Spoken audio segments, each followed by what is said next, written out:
Siren Song by GaPJaxie, with 499 thumbs up, 12 thumbs down, 624 comments, and 8,103 referrals. The tags for the story are dark, crossover, adventure. BioShock meets MLP in this psychological thriller where Celestia's new faithful student, Siren Song, must discover the truth behind the city beneath the waves.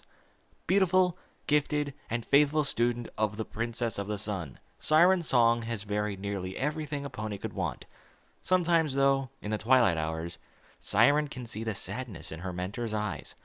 Once, ponies whisper, the princess had another student named Twilight Sparkle, but she left Equestria never to return. The pony who has a perfect life just needs one more thing, to convince Twilight Sparkle to come home so the princess will smile again. But when Siren arrives in pursuit of Twilight, she soon finds herself trapped in the city of horrors with only its monstrous denizens for help. The ponies that star in the story are Trixie, original characters, and the main six.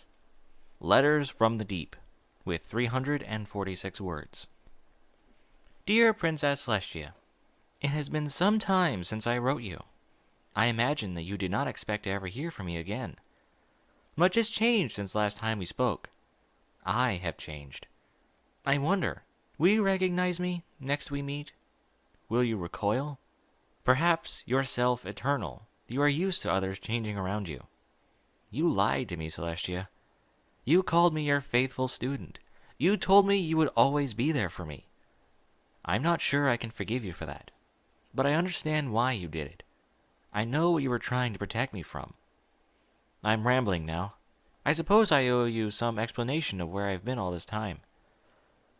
When I was a foal and asked you why you took me as a student, you told me that I was going to change the world, that I was destined to do great things. You were right. Chapter 2, Siren Song Part 1, with 8,404 words. I am somewhere between consciousness and dreaming, aware but not awake. I experience the world, but I can no longer think, no longer act. There is a light above me, the moon, but there's something wrong with it. The light ripples and sways, long shafts of silver growing dim. Strands from my mane float in my vision, moonlight turning purple to black. A bubble of air floats through them, moving up towards that silver point. I'm weightless and numb. It's not peaceful. Not quite. But I no longer have any cares. I have not the will to so much as shut my eyes, but I don't need to. It all goes dark. For a moment, I am aware again. Something heavy drives into my gut, and I retch, though I don't hear it. I taste salt. There is a pressure on my chest. Something sharp stabs into my flank, but I am too distant to the world to process what I feel as pain. Drifting as I am, I have no idea if this is all happening at once, or if I spend long periods unconscious between sensations. I feel like I am missing time, that things are happening to me only to be forgotten in the same moment, but I can no more experience disquiet than pain. Something rough like cloth but hard like metal drags over my face, pulling my eyelids open. There is a foal in front of me, a unicorn with a white coat and the most unnatural red eyes. Red stains her tattered pink dress, like she'd been weeping blood, but the red is not tears. It fills every part of those eyes. Her horn is too long and comes to a sharp point instead of a rounded tip, like she was a princess. It is also the only part of her not flecked with red, so polished it almost gleams. There's some pony with her, a brute of an earth pony. I can't see him directly. He's inside a brass diving suit with a heavy bubble helmet, studded with tiny windows. The helmet could fit a horn, but unicorns and pegasi don't get that big. He's the one holding my eyes open. The rough feeling is his suit pressing down under his hooves. The foal is looking at me curiously, leaning in so close I can make out her irises. She does have them, even if I couldn't see them before. They're a very slightly darker shade of red, visible only up close. She's saying something to me. I can see her lips move, but I can't hear anything, not even my own breathing. It's like I'm watching a silent film reel of my own life, just pictures, no sound or feeling. She twists her head all the way around to her flanks to pick up something blue and shiny, that she had tucked under her dress. She leans down to give it to me, careful not to gore me with that horn.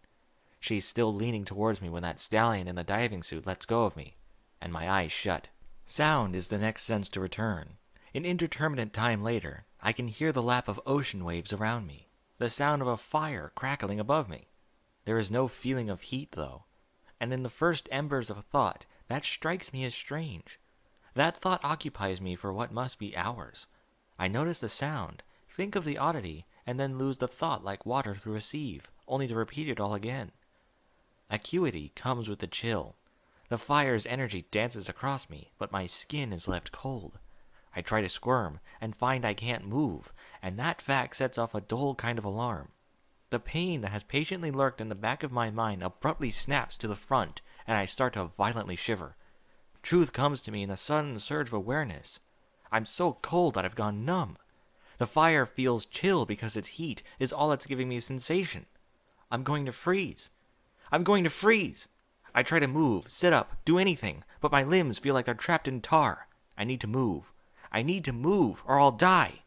Fire below decks! I was jolted out of bed by the shout of one of the crew, tumbling to the rough wooden floor in a pile of tangled legs. The impact drove a splinter into my foreleg, and I winced, but the sounds around me made me forget the sting. Muffled yelling came through the door. No, screaming. The smell of smoke was thick in the air, and the air itself was hot, but my cabin was still too dark to see. I scrambled to my hooves, preparing to feel my way to the door, when a flash of light outside the porthole caught my attention. My legs twitch, my breath comes in wheezes. Panic compels me to hyperventilate, but my body won't respond. The shivering is so intense it's like I'm having a seizure, and a distinctive chattering becomes audible from my teeth. Bile rises in my throat, and I realize I can't lift my head. I can't even pull away as I'm violently ill, a puddle of vomit forming under me. A rank smell assaults my nose, and the world seems to spin. We were at sea. The full moon illuminated nothing but black water, all the way to the horizon. Close to the ship, a silver light played off the tips of waves and made the rippling visible, but in the distance, the sea became a featureless plain of obsidian that defied all perspective. There seemed to be nothing around us that could have caught my eye, but then I saw it in the distance. A white flash that slowly panned to darkness. The turning beacon of a lighthouse! I stood on the tips of my hooves to see, but looked down when I heard the sound of splintering wood below me. Agony courses through me. As Celestia is kind, so biology is cruel, and I regain full consciousness just in time to experience the torments that have awaited me. My body feels like I'm encased in ice, a cold that ceases to be a chill and becomes a stabbing pain. I shake like a leaf in the wind and realize that the side of me covered in cuts is now the side laying against the pool of sick. I realize I'm going into shock and clamp my teeth together, my breath coming in hisses. There was a crash, a crack, the sound of breaking wood repeated in steady intervals. The sound echoed through the wood of my cabin wall, where it was flush with the hole. A sharp crack of impact, then the sound of wood slowly splintering under the weight, a pattern that worked its way upwards. Some pony was scaling the side of the ship with climbing hooks. I pressed my face to the glass to try to peer at who it was, but the darkness prevented me from seeing them. Suddenly, something rose in the glass, a dark outline of a pony face, unnatural and distorted. The eyes were too far apart, the mouth too big and too wide, its features twisted and uneven. I tumbled away from the porthole and hit the floor. I didn't even hear it when I started screaming. I'm screaming again now, but it's my heart that pounds in my ears. The steady thumping grows louder and louder until it drowns out all other sound, and I'm convinced my heart must be about to burst. Is this shock? Am I having a seizure? My legs, which a moment ago were shivering, suddenly go stiff. My joints pop, and my eyes fly open, rolling upwards in my head. For a moment, I can see a high, flat ceiling, and then my eyes squeeze shut again. "Siren!" A familiar voice called to me when I made it onto the deck. Quick Bit, one of the crew who kept me company during the long voyage. Smoke was pouring from the forward hatches, and orange flames licked up the sails. Light blinded me when I looked directly into the flames, and when I looked away, the deck was nothing but a dark pool of motion and noise, my vision full of bright blobs and afterimages. "Siren!" he called again, and I saw his outline barreling towards me at a dead gallop. He seemed to be trying to signal something to me as he screamed my name. I heard a low feral growl behind me, and seawater dripped onto my neck. Fear froze me to the spot, and, like it was all some horrible dream, I turned in time to see the climbing hook rise. It glinted in the moonlight, a glittering drop of seawater running along the inside of the blade. Breath is coming too fast for me to get any air, and I'm becoming lightheaded. I try to rise, but it only makes me spasm more. My hooves uselessly scraping over the wet stone. My neck twists, forcing me to look at the ceiling. My face contorted with pain. Quick Bit hit me before the hook did, hurling me backwards into the railing. His blood sprayed across me, and I heard the sickening crunch of metal slicing through flesh. The railing cracked with the force of my impact, and I tumbled towards the black water below. I gasped down an involuntary shuddering breath, the ceiling seeming to writhe. I hit the water, so cold it was like daggers against my coat. I can't move. I couldn't swim. Mercifully, it all goes dark. Every part of me hurts when I awake, but it's a good pain, like the soreness in your muscles after a long gallop. It's the kind of pain that lets you know that you're alive, not the kind that warns you that life may be soon ending. Joints ache and muscles burn, but my limbs move like they should when I stretch them. The air tastes like salt and bile, and my mouth feels like sandpaper, but I can breathe normally. My left side burns where I've been lying in the puddle of stomach acid, and worse, but my right side feels the heat of the fire, and I am warm. Celestia hates it when I thank her for things she had nothing to do, but I thank her anyway. Thank her I'm alive and I'm warm. There's something over my eyelids, and after I remember what I'm lying in, I decided it might not be a good idea to open my eyes just yet. The thought should disgust me, but even if my body is warm, my thoughts still feel cold. The idea of lying in a pool of my own vomit elicits nothing more than a mild, dull concern that I might have damaged my eyes. I think I might still be in shock. After a few false starts, I managed to sit up, rubbing at my eyes with a hoof. I can feel more now that I'm alert, or alert-ish. It hurts, but I think that's a good thing. When Cirrus Cloud snapped her wing, she stumbled around in a daze for a good 5 minutes before she started screaming.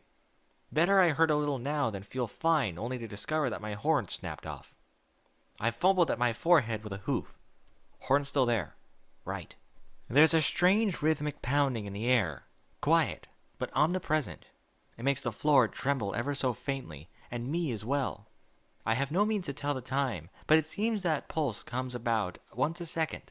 The spacing of the beats is too regular for an earthquake or footfalls, but not regular enough to be a machine, and I struggle to identify it. There are other things I didn't notice before. The air around me is warm, but it is also still and stagnant, and I can feel cold licking against my flanks where I am furthest from the flames. The room is chill, I realize. The air is just too stagnant to carry the fire's heat away, and so a bubble of warmth has built up around me. I scrape my forelegs across my face and neck until I feel fairly clean, and finally, vigorously shake myself off. The motion makes my muscles groan in protest, but it feels good, and I open my eyes. For a strange, fleeting second, I think I'm back in Canterlot. It's the only place I've ever known with buildings this large, and the room around me is made from white stone reminiscent of the capital. I'm on a dock of some kind, a stone pier that juts out into the dark sea. The scale of it would boggle a lesser pony, but I take it all in stride. There was never any danger of my rolling off the pier in my sleep. It was at least 50 paces across, maybe more, and so long that the largest ship in Celestia's navy could dock here with room to spare. There are more as well, a half a dozen in front of me, and possibly more behind me, all made of white stone. Their sheer size is intimidating, as is the architecture. Each one is a perfect rectangle, with sharp edges and sharp corners. The base is capped in metal so the stone won't be washed away by the lapping of the waves. It's that snaps me out of my dissonance. No matter how familiar it may superficially seem, it's obvious to as brilliant an architect as myself that Celestia would never build something that belligerent. The designer must have been angry when he created it. It takes a few false starts before I can stand. I let out a grunt of pain, my joints popping as my legs shake under me, but I don't seem to have suffered any serious harm. As I suspected, the bin next to me has been filled with wood and detritus and set aflame, and the fire gives me more light to which to assess the extent of my injuries. I don't seem to be cut or bleeding. My light purple, not pink, coat is still stained by bits of sick, but not by blood, and other than some minor scrapes and puncture wounds, I appear unbroken. Twisting my head around, I take a moment to inspect the rest of my body.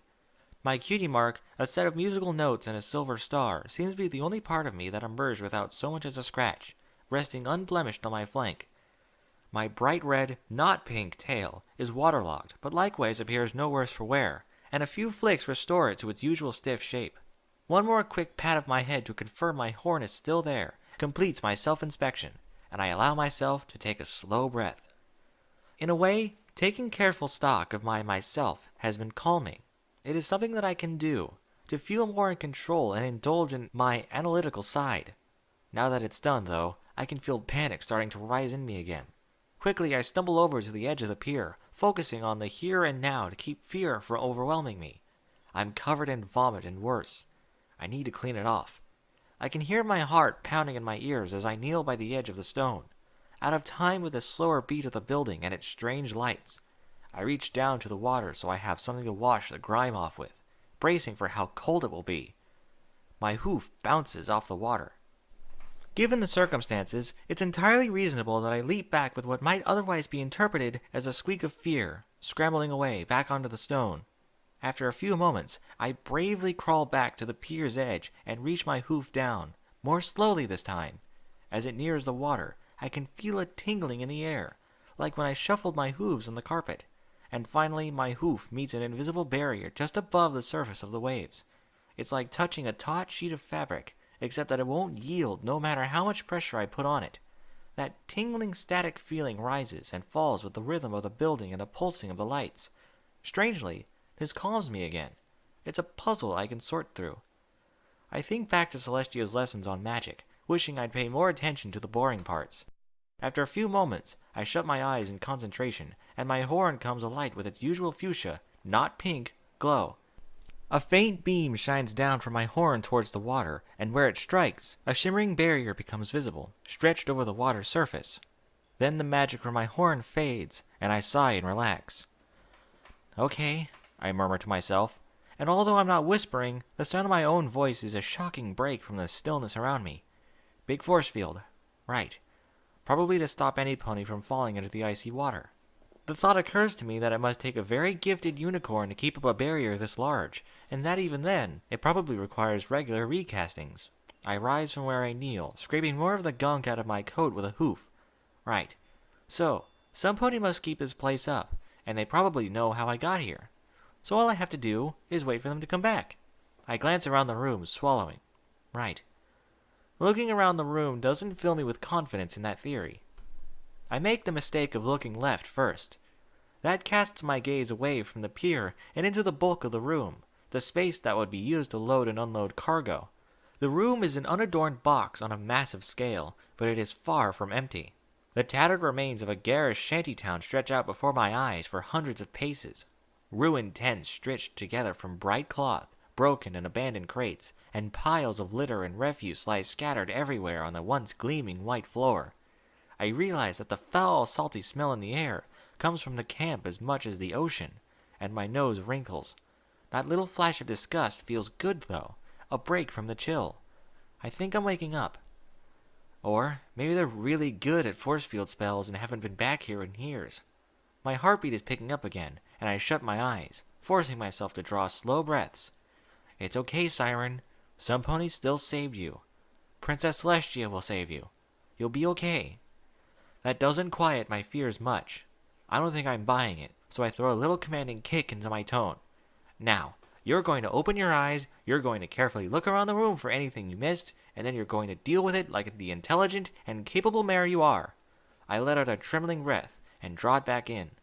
That helped. Right! My eyes open. The camp will take a long time to explore, I'm sure, so I start by turning about completely to follow the pier out to sea. I stop barely 2 steps into the journey, though, staring ahead as I try to figure out what's in front of me. There's a wall there as well, which puzzles me. The pier doesn't jut out to sea, but actually connects to another white stone wall. It seems like that wall must slide away to allow ships to enter, but I can't see any mechanisms that would cause it to do so. It's like the wharf is a box with slats in the bottom, placed over the ocean. Less sure of myself, I turn back around. If I don't move, do something, focus on some task, I'm going to panic again.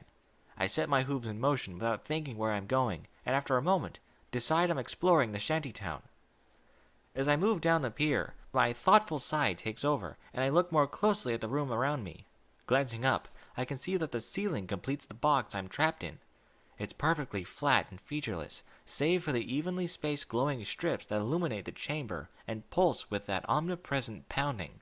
The scale of the room so dwarfs the camp that the collection of improvised structures looks more like a fungus growing on the forest floor than anything substantive. In fact, I think that was the architect's intent. This place is big and made of white stone, but fundamentally, it couldn't be less like Canterlot. Canterlot's architecture conceals the size of the city, using rounded corners and bright decorations to make one feel at home and welcome. This room emphasizes its size, the unyielding nature of the stone and metal it was made from. Knowing that this room was meant to make me feel small and fragile doesn't lessen its success in doing so, but I do thank Celestia for teaching me enough to realize that fact. Lost in thought, I almost don't notice when I pass off the end of the pier and enter the squatter camp. The steady beat of my hooves on the stone unconsciously falling into time with the pulse of this room and its force barrier. It's the smell that snaps me out of it. Of course, there is no scent of salt coming from the ocean, not with that barrier in place, but this camp more than makes up for it. Though it seems empty now, it was obviously once inhabited, and this chamber was not designed with sanitation in mind. The stench of decay, waste, and brine is overwhelming, and I have to shake my head to clear it. Water drips from the ceiling, forming puddles on the floor, and many of the cloth tents have become waterlogged homes for mildew and rot. At first, I hurry through the camp. There doesn't seem to be much of interest here, and I'm sure breathing that air can't be healthy. But I slow my pace when I see writing in the corner of my eye. There are signs scattered about the camp, nailed to sticks so that a unicorn can levitate them, or done up with cords for an earth pony. The writing on them is strangely regular, and that catches my attention more than the content. One of them reads, "Let it end. Let us ascend." And I squint in puzzlement that every E is exactly the same as every other. No scribe is so steady, and I can't imagine some pony taking the time to create all these signs with a printing press. Another sign reads, "We aren't your property." I levitate the two signs together to compare them, and find the writing between them identical. There's writing on the tents and floor as well. A brilliant emerald banner with freedom stitched onto it in gold has been used to make a crude cover, and the dips in the cloth are now full of water. Under the cover, I can see the tattered remains of some pony's bed, along with some broken china, a wrench, and a pile of trash. I lean forward to look more closely before the smell from the bed forces me to lean back. I consider taking the wrench as well, but I have no saddlebags to carry it in. There are more things to see in the camp, and given the size of it, it's almost certain I'll find something useful if I search long enough, but I find myself drawn to the far side.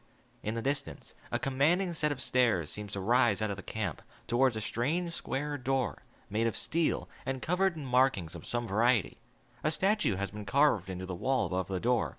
It's an earth pony stallion, connected to a wall at the waist, one hoof down, another raised, so that the stairwell passes underneath him towards the door.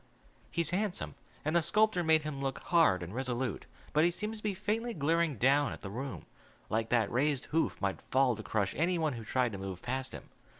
The sculptor was very skilled. Instead of becoming looming and dark, the statue plays with perspective the closer I draw to it. From a distance, he seemed to glare, his hoof ready to strike, but up close, his resolute anger softens, and he gestures me forward. I don't really go for powerful, overbearing stallions, but I can see the appeal the sculptor was trying to engender. Something that has all the traits of a protector, a warrior, and a cult friend, without really being any of them. Even walking under the statue feels diminishing, like I was a fool again. The stairs are as scattered with debris as the rest of the room. Each step is at least 3 paces deep, and the height difference between steps is sharp enough that ascending would be more like climbing an incline than using a stairwell. There's writing on the steps, though, stretched out over them so it's invisible to someone on the stairs, but from the base, golden characters are formed. The question isn't who is going to let me, it's who is going to stop me. With those words, Signwriter laid the foundation of the first free city in the world. Vision. There's something carved into the steps, just below the last word. A sine wave and a pair of horseshoes. After a moment's thought, I deduce that it must be Signwriter's cutie mark, since the statue connects to the wall before his flank. I start up the steps, since I can always turn around and go back to the docks to wait. The statue casts a deep shadow over the stairs, and I lose sight of the writing as I ascend. The door at the top of the stairs is different from the rest of the room. It's built on the same scale as the rest, but it distinctly doesn't fit the Spartan hard-edged aesthetic. It's made of polished steel, dominated by a large gear in the center, to which many joined rods connect, going in all directions. A cap rests over the gear so only the gear's teeth can be seen. The cap itself is decorated as well, stamped with the word Securus, and adorned with a clear gem embedded just below the writing. You can't grow up in Canterlot as one of those hillbillies who thinks watches are powered by magic, and Celestia has taught me enough about mechanical things that I at least recognize the mechanism for the door. The gear turns to remove the bolts, letting the door slide open. I also know enough about magic to recognize that the clear gem holds a telekinesis spell to handle the extreme weight of it all. None of that, though, tells me how to activate the spell and open the door. First, I try the obvious, turning the gear with my own magic to see if the gem simply enhances manual opening. Nothing. Next, I try pushing on it with a hoof, and then finally bucking the door.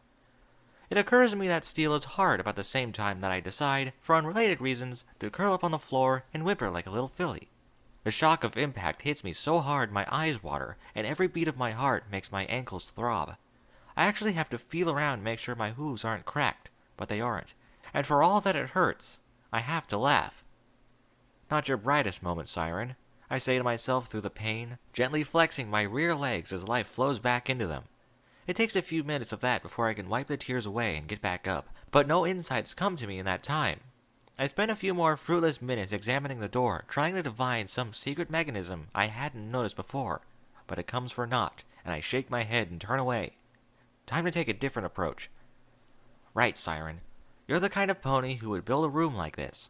I gesture to the wharf spread out before me, deriving a surge of confidence from the sound of my own voice. Lots of ponies do that, though. I sound very commanding, yet considerate and feminine. How do you open your doors? I reach a hoof up to my face, tapping my teeth in thought.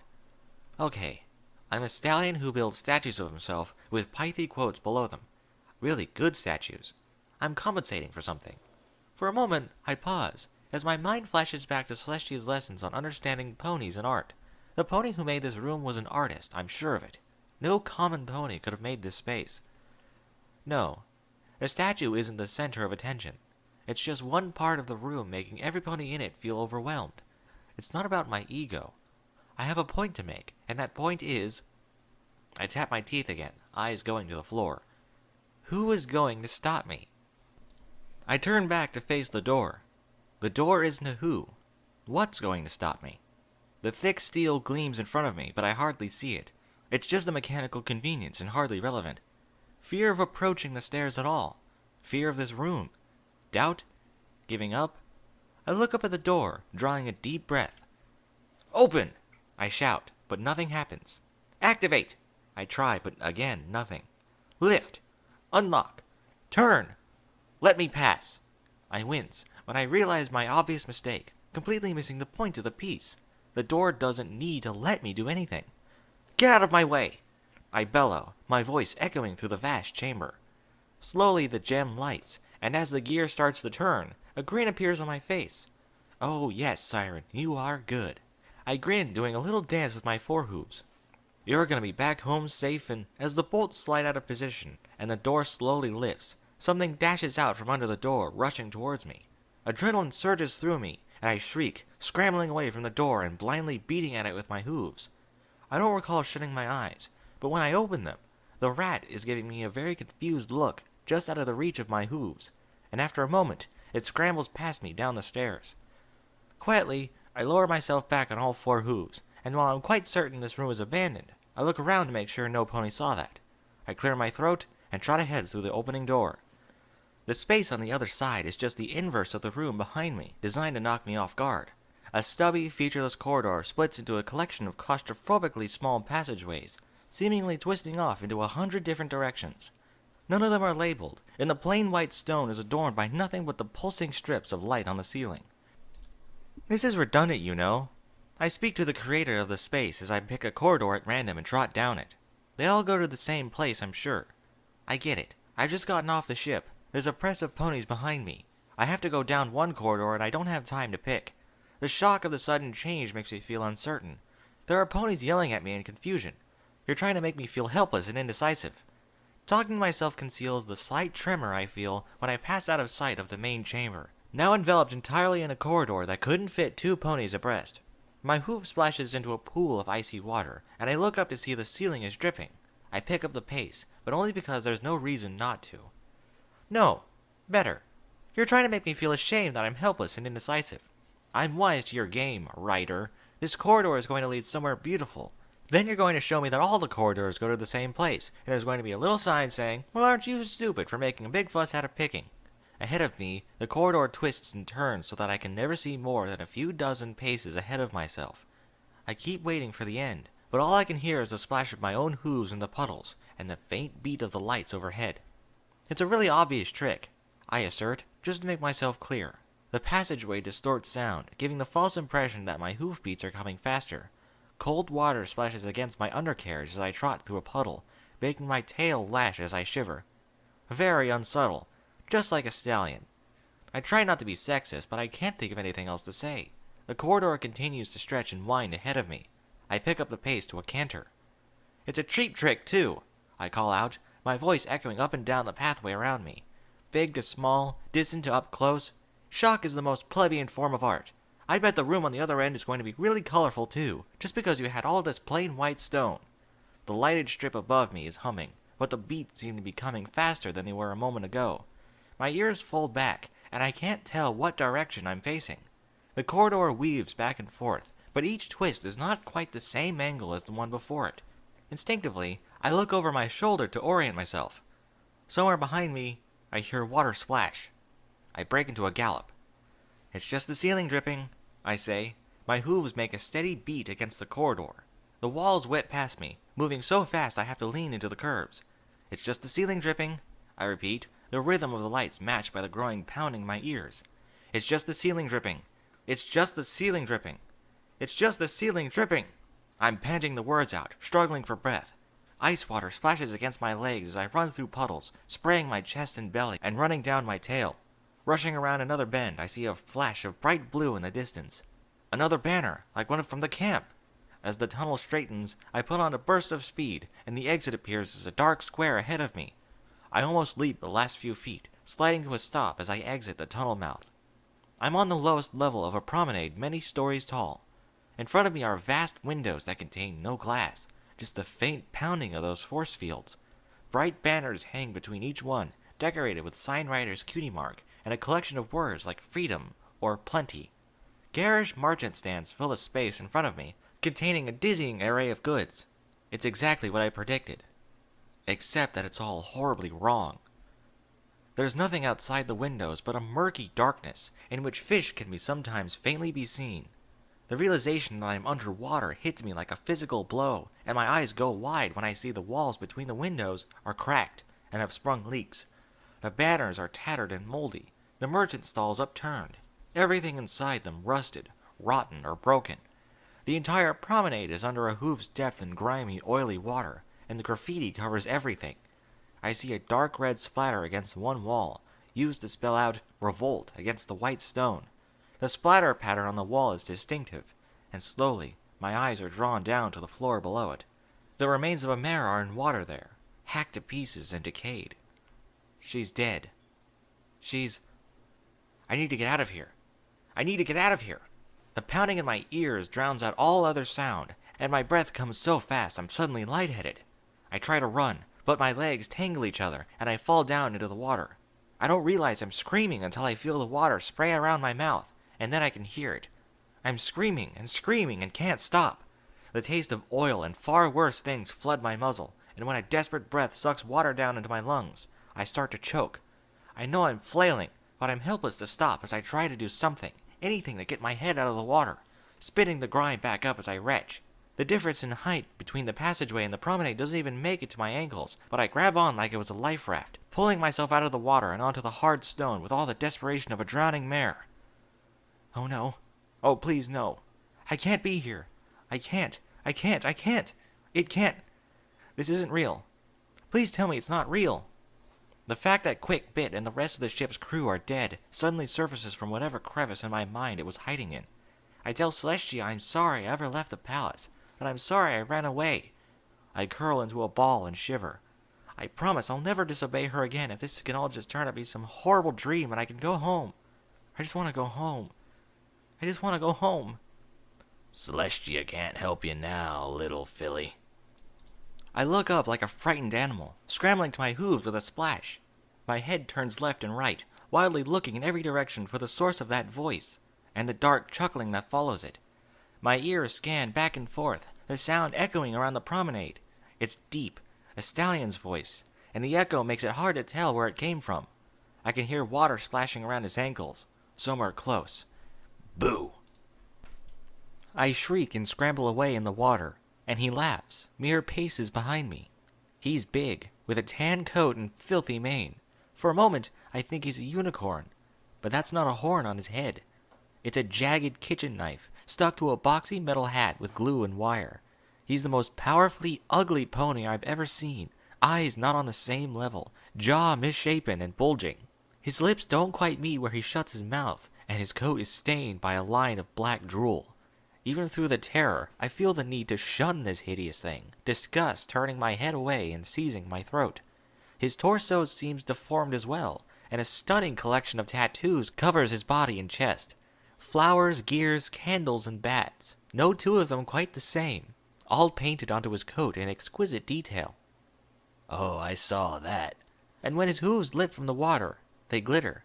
I glance down at them quick, then back to his face, but the movement is too sharp for me to see what it is. Pretty unicorn like you too good for a working pony? He lifts his hoof out of the water for a moment so I can get a clear look at it. A roll of thick tape has been used to strap a collection of broken razor blades to his hoof, now long rusted by the water. I let out a faint gasp, and he grins at me with a mouthful of broken yellow teeth. The thought of him enjoying this makes my stomach churn, and I taste bile. I force my breathing down. Having an object to focus on makes it easier to deal with. This is no different than Celestia's tests. I just need to face it with a clear head. Fuck right I am, I snap, trying to remember what's in front of me. Some ill-born thug, nothing more. I don't think my voice is trembling, not too much, and I lash my tail for emphasis. I'm Celestia's personal student, so why don't you back off before I make you eat that hat? A soft magenta glow surrounds my horn, and I reach out with my magic to pluck the stabbing weapon off his head. A moment later, the light around my horn fades, his hat unmoved. I don't think so, little filly. He twists his leg around for a moment so I can see his shoulder, and one of the tattoos there sparkles. It shows an earth pony surrounded by a skin-tight blue barrier, and he grins as my face falls. This shouldn't be possible. It isn't possible. Earth ponies can't do that. My horn flares as I reach out to rip the blades off his hoof, but the light fades and nothing happens. I reach out with my magic to shove him away. Nothing happens. I try to cast the only combat spell I know, a little magic bolt, and my horn sputters like a dying candle.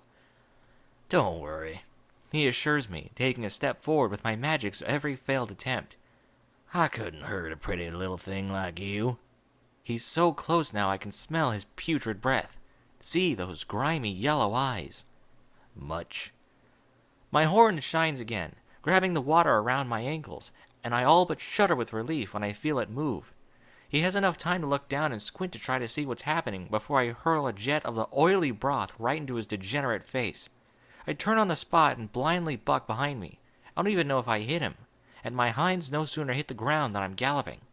Water sprays around me as I weave between crumbling stands and rotting fixtures, using my magic to throw anything I can see behind me to try and slow him down. It's not working. I can hear him gaining, and my back goes tense in anticipation of the first blow. The water is cold, but the surge of adrenaline and effort makes me feel like I'm overheating.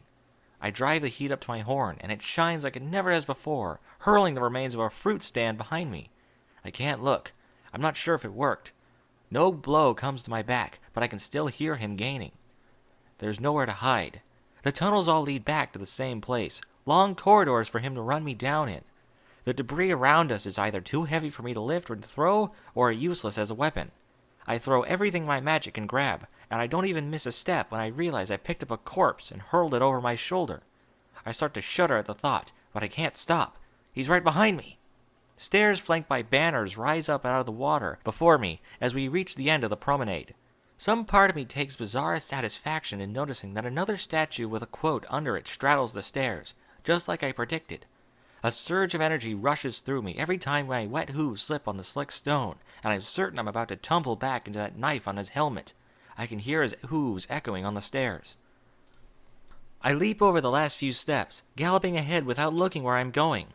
I'm in a courtyard of some kind, tiles, dead trees, stores all around the edge. There's a door ajar, straight ahead of me. I push it open with my magic, charging through and slamming it shut behind me. It occurs to me just how stupid it is to think I could hold a door shut against a determined earth pony, but I slide to a halt anyway, throwing myself back against the door. I can't see a thing, and my hooves fumble blindly for a lock, a latch, anything. I brace for the crash of his hooves hitting the door. Nothing. Not a sound. He's waiting for me to let my guard down so he can kick open the unbraced door. I force myself to focus, to pay attention. I light my horn, enough to see by. There's a lock, and I turn it. There's a deadbolt. I close it too.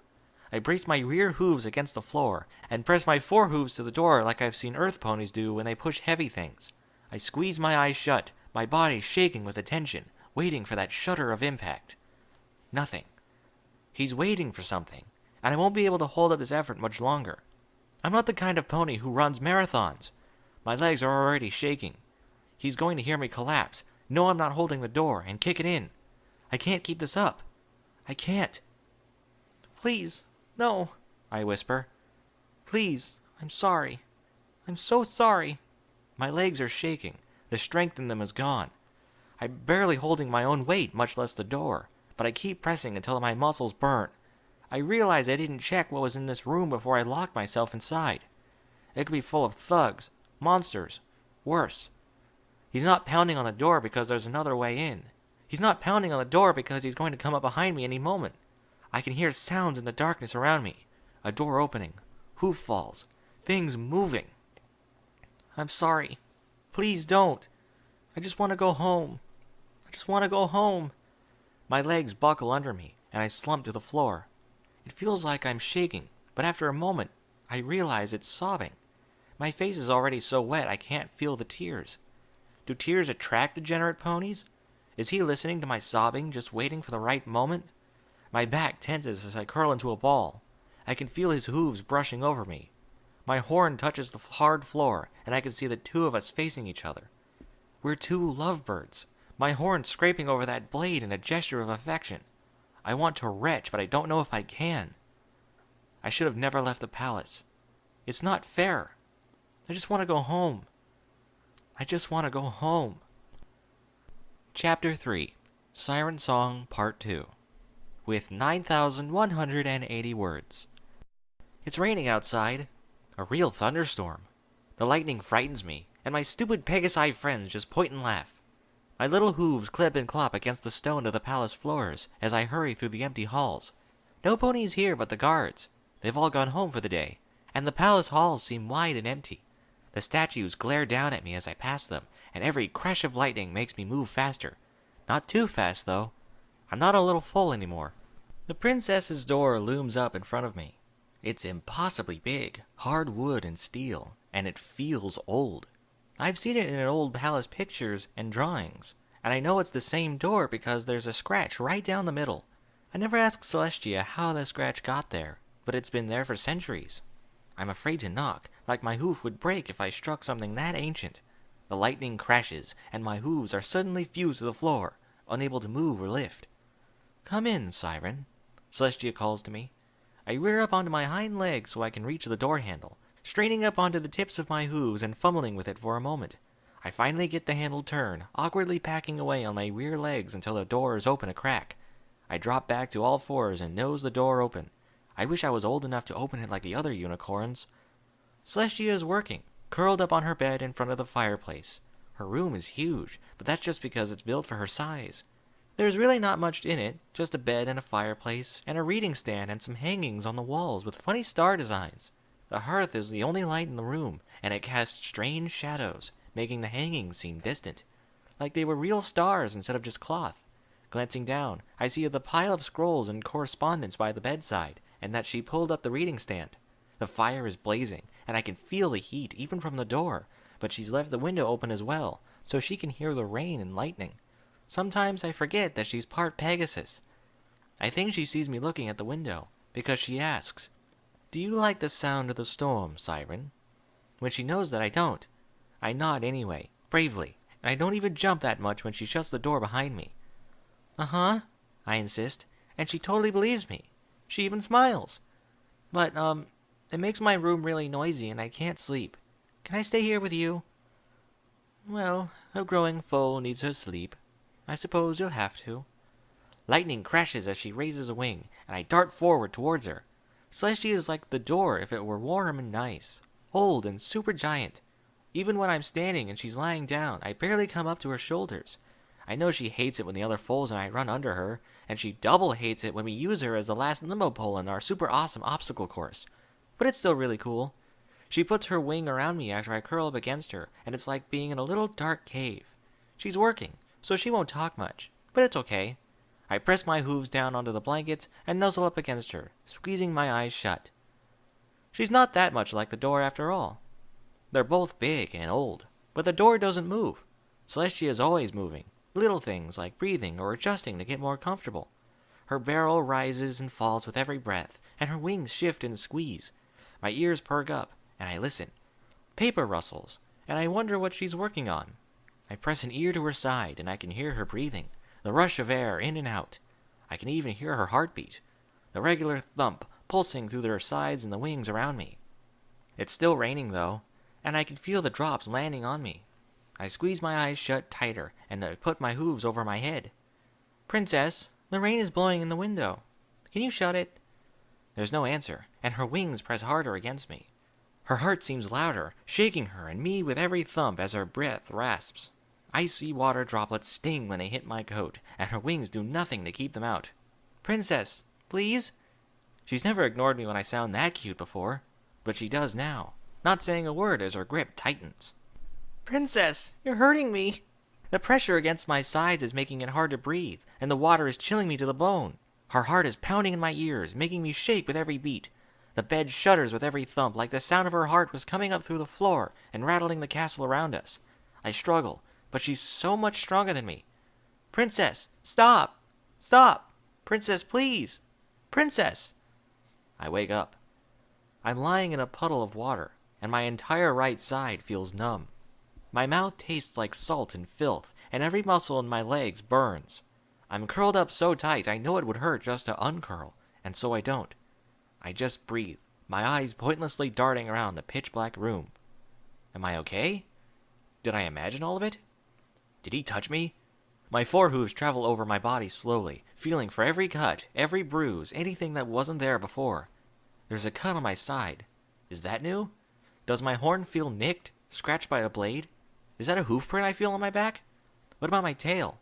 I reach down to my tail. It's still tucked tight between my legs, curled up under me. I shudder, my spine letting out a loud pop as I unfold. Water sloshes around me, and I lift my head out of it. My chest shakes, and I cough violently as I sit up, drops of water and filth ejected out of my lungs. It takes time for the coughing fit to end, and a shiver runs through me at the idea that all this water might be giving me pneumonia, or worse. There's nothing I can do about it now, though, and once I've sat up, I let my horn come alight. The first thing I see is the door, still locked. It doesn't take me long after that to realize I'm lying in a puddle of filthy brine water, and I quickly rise, shaking myself off. My joints crack with the motion, and I afford myself a long, leisurely stretch. The sound that results makes me wince, but it feels so good I don't care, and for the moment, that cathartic shock runs through me. My face is stupidly blissful. It only lasts a moment, though, and I shake my head, turning back to face the room. I'm in some kind of lounge, though its function eludes me. I see a half a dozen booths of some kind, about twice the size of a pony, each one made of gleaming lacquered wood. There's a thick carpet on the floor, the original sea blue barely visible under the mold-green grime that covers it. Idyllic images of flowering fields and trees adorn the peeling wallpaper, and faint after-images are visible on the white stone behind them. I wince at a magenta flash, and I realize the light from my horn has bounced off a line of mirrors in the back. Directly to my right, there's an attendant station, A little chair next to a countertop with a tray full of mints and a tip bowl. I can still hear the force fields and light strips, but there are none of either here, and I spot the muted gleam of tarnished brass oil lamp in wall brackets. A lesser pony would have leapt to the conclusion that this place was an upscale bathroom, but I noticed the discrepancies. First, the smell, or rather, the lack of it. No broken sewage pipes, no antiseptics. Second, the mirrors are all over tables, not sinks, and there are no towels on the attendant station. Third, most importantly, the aesthetics are all wrong. This isn't a place designed to project sterility and efficient comfort. It's downright social. The designer wanted you to sit here and have a chat with your mare friends about how your day is going. There's even a little sign by the door. Don't forget your saddlebags. It's written in bright, friendly pink. I hate pink. I let a breath in and out. Right. First things first. The light from my horn overtakes the attendant station, and I pull open the cabinets under it, rooting around through the supplies there. It doesn't take me long to find a refill for the oil lamps. A half-filled, grimy bottle of kerosene. The first lamp I try has no wick left, and the second has a hole in the bottom of the pan. But the third, by the booths, is intact, and a spark from my horn lights it. Warm white candlelight replaces my soft magenta glow, and I let my magic relax. Right, I say to the lamp. Next, I light all the other lamps that are still in working order, turning them all up the way until the room is bright. It uses up all the oil, but it makes me feel better. Right, I repeat, turning to the room as a whole. Next, I assess the situation. That sounds good, very decisive, but I can't help but feel it needs a little follow-up. The situation, which is, I continue, which is that I have locked myself in a lounge of some kind, and outside there's a deranged earth pony sorcerer waiting to chop me up. I'm in some kind of sea pony city. It sounds half-witted as soon as I say it, and I momentarily grind to a halt. I pick it up again, though, need to keep that momentum going. There's no obvious means of escape, but I'm Celestia's prized pupil. She'll come for me when it's clear that I'm missing. I bite my lip, a hoof dragging over the carpet. In a few months. I just need to hold out until then. So, step 2. Assess what resources are available, starting with this room. I glance across the room, noticing what facilities are there, and specifically, which aren't. As I earlier noted, I let out a breath, considering if things can just wait, but under the circumstances, it doesn't seem like I'll get a break soon. I'm not proud of what happens next, but it's not like that puddle by the door could get any filthier. Right, I exclaim, with more force than I strictly need to.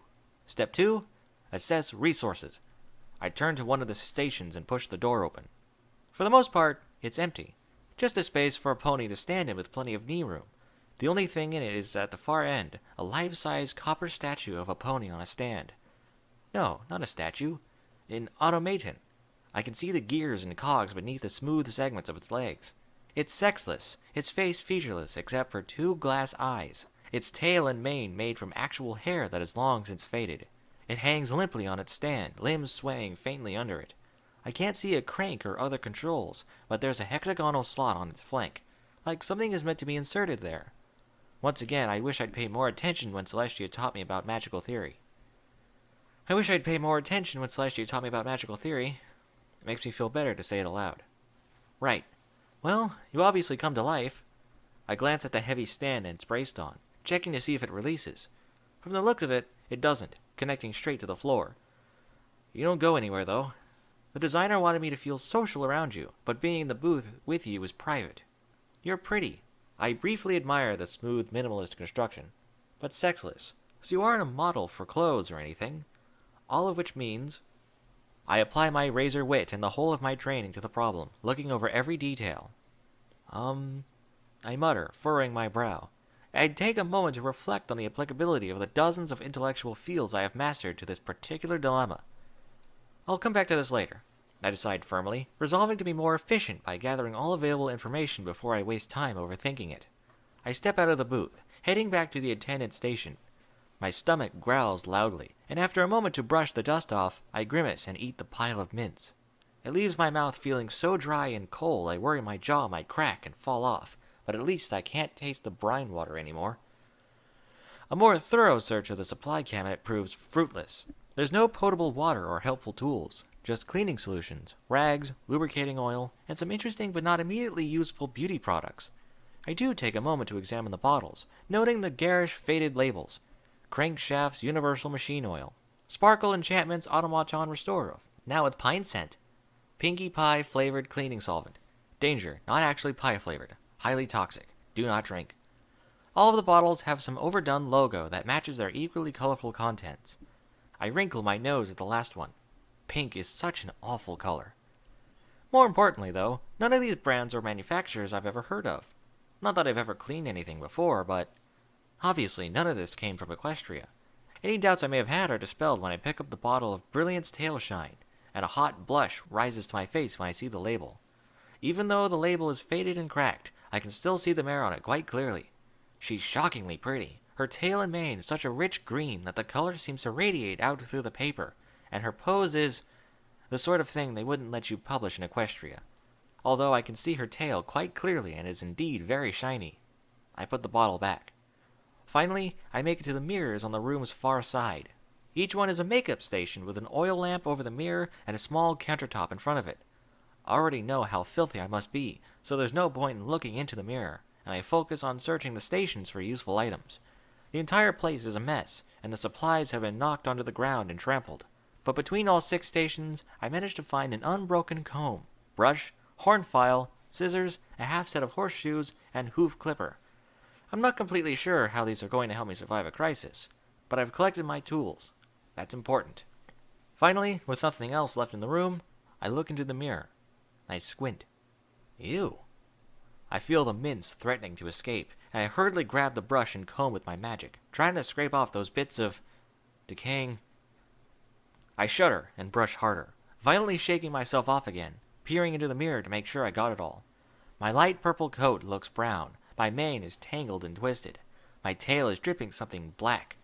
My eyes dart over to my reflection, looking for any trace of that sickly green, and when I see another piece of it in my mane, I pounce on it with a brush and comb. Strands tangle and fray as I brutalize the poor hairs, knocking the last bits of filth off of me. The comb suddenly snarls on something, and I squeal in pain as I rip a few hairs off my back. After a few experimental tugs, I determine that the comb is quite stuck, but it doesn't feel like a knot. I reach back with a hoof, blindly pressing around until I feel the comb, and something taut around it. String? There's something hard in my mane, like a rock, with a cord attached to it. A necklace. At this point, my mane is hopelessly tangled anyway, and so I bite down and levitate the scissors up behind me. A single loud slice frees the comb and its strange prize.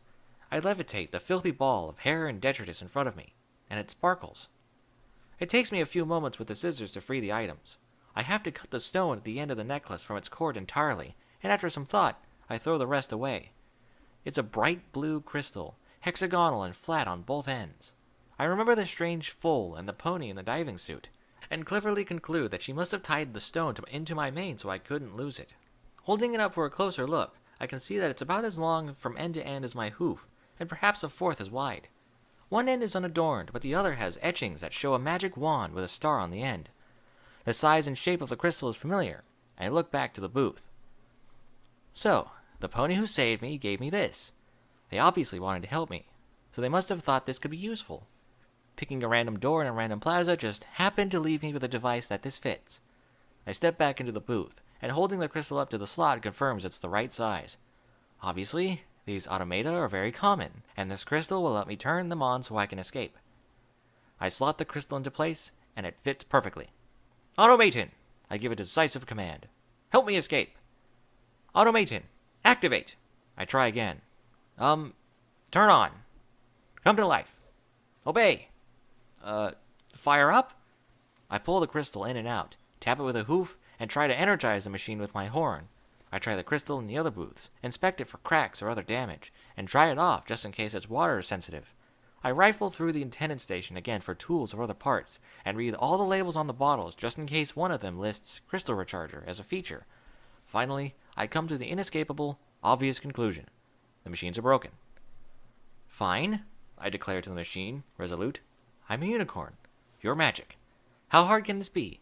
I've got a horn file I can use as a screwdriver, I can use the flat of the scissors as a hammer, and I struggle to think of a third tool. And I've got this one. No problem. I levitate the screwdriver and hammer so they float next to me. Now, how do you come apart?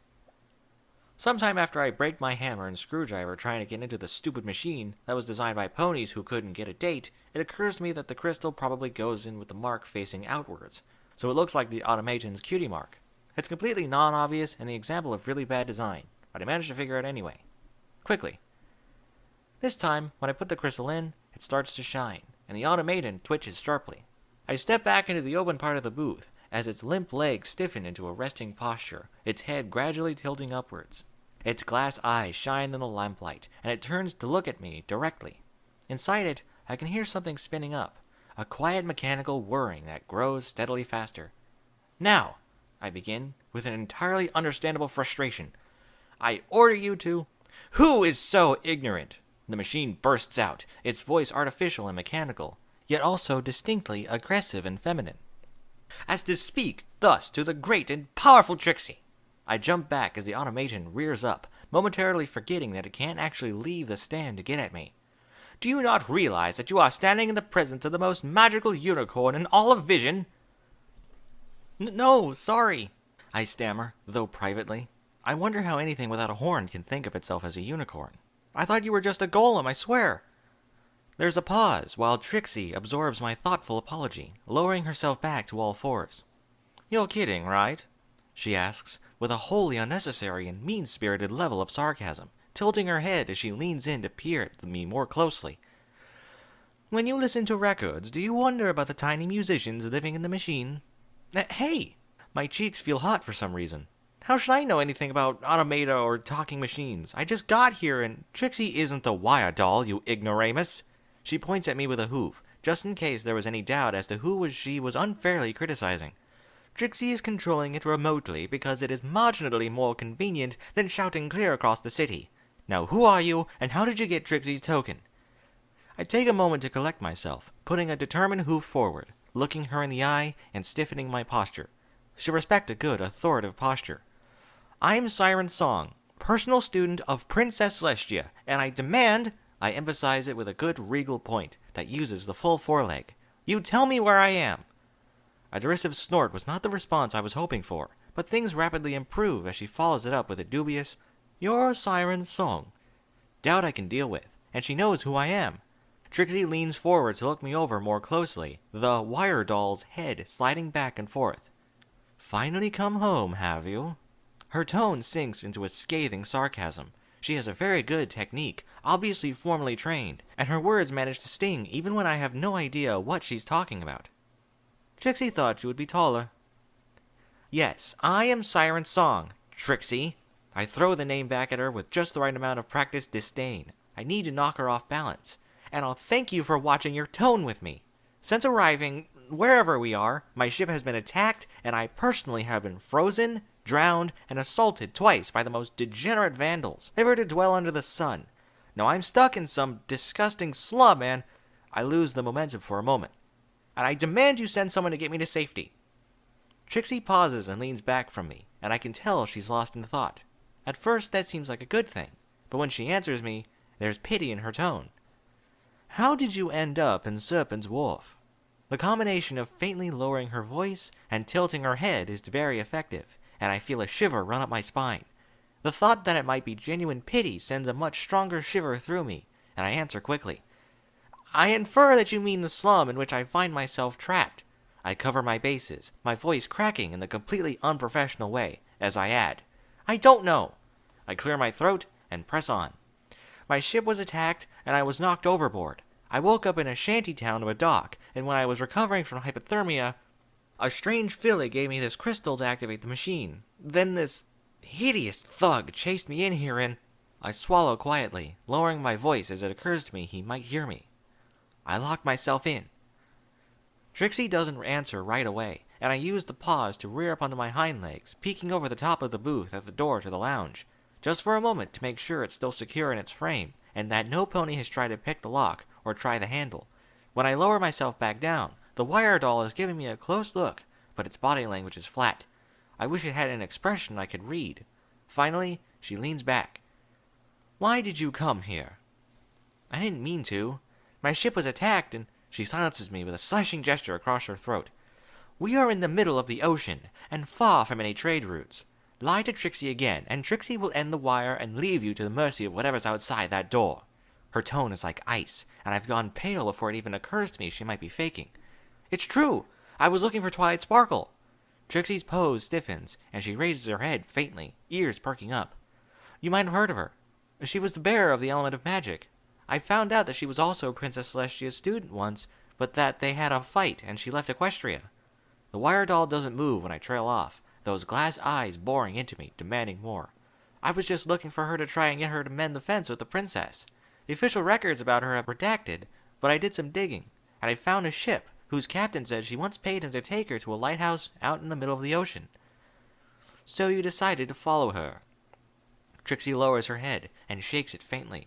I can tell her real eyes are closed, even if the wire doll can't blink. You're in the right place, but you're too late. Twilight Sparkle is dead.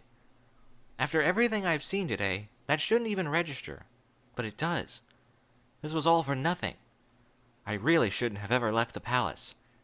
She raises her head and her tone goes hard.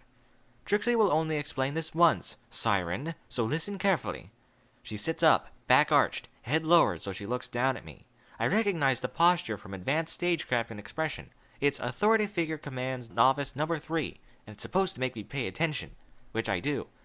You are in Serpent's Wharf. It's a completely burnt-out section of the city. No pony lives there except mockers, predators, and ponies who are hiding from security. Even if Trixie cared enough to help you, Trixie doesn't know any pony foolish enough to go there.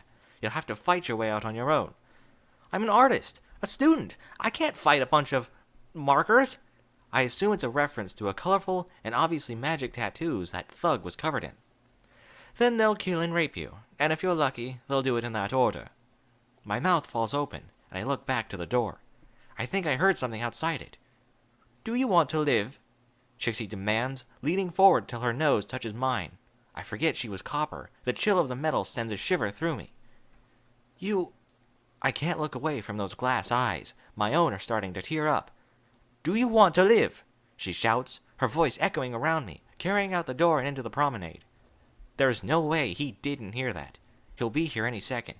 I want to look away to check the door, but I can't. It's like my gaze is glued to those glass orbs. I feel tears running down my face, but I'm not sure why. Yes! I finally managed to respond to her stupid, pointless overreacting that only got to me because I was so unsettled. I think my voice quivers a bit, but that doesn't matter, and she leans back. Then do everything Trixie tells you. First, you'll need weapons. Can you find a wrench or a crowbar or something? She looks around, but the wire doll can't see outside of the booth, and I shake my head. No, I'm just in a wire doll lounge. I guess at the name, and she doesn't laugh, so I suppose I got it right. There's nothing here you could use as a weapon, just some makeup and booths and cleaning stuff. I'm obviously going to have to fight my way out of here bare-hoofed. Bring Trixie all the bottles you can find. Cleaning solution, makeup, everything. She insists, even though I just explained none of them is useful as a weapon. I step out anyway, though, sweeping up all the stuff at the attendance station and holding it in front of me as I trot back. Trixie looks down at the bottles, then looks at me, a silence hanging between us. Well? She demands, like I was a stupid fool again. What are you waiting for? Stuff the rags into the bottles of machine oil and tail shine.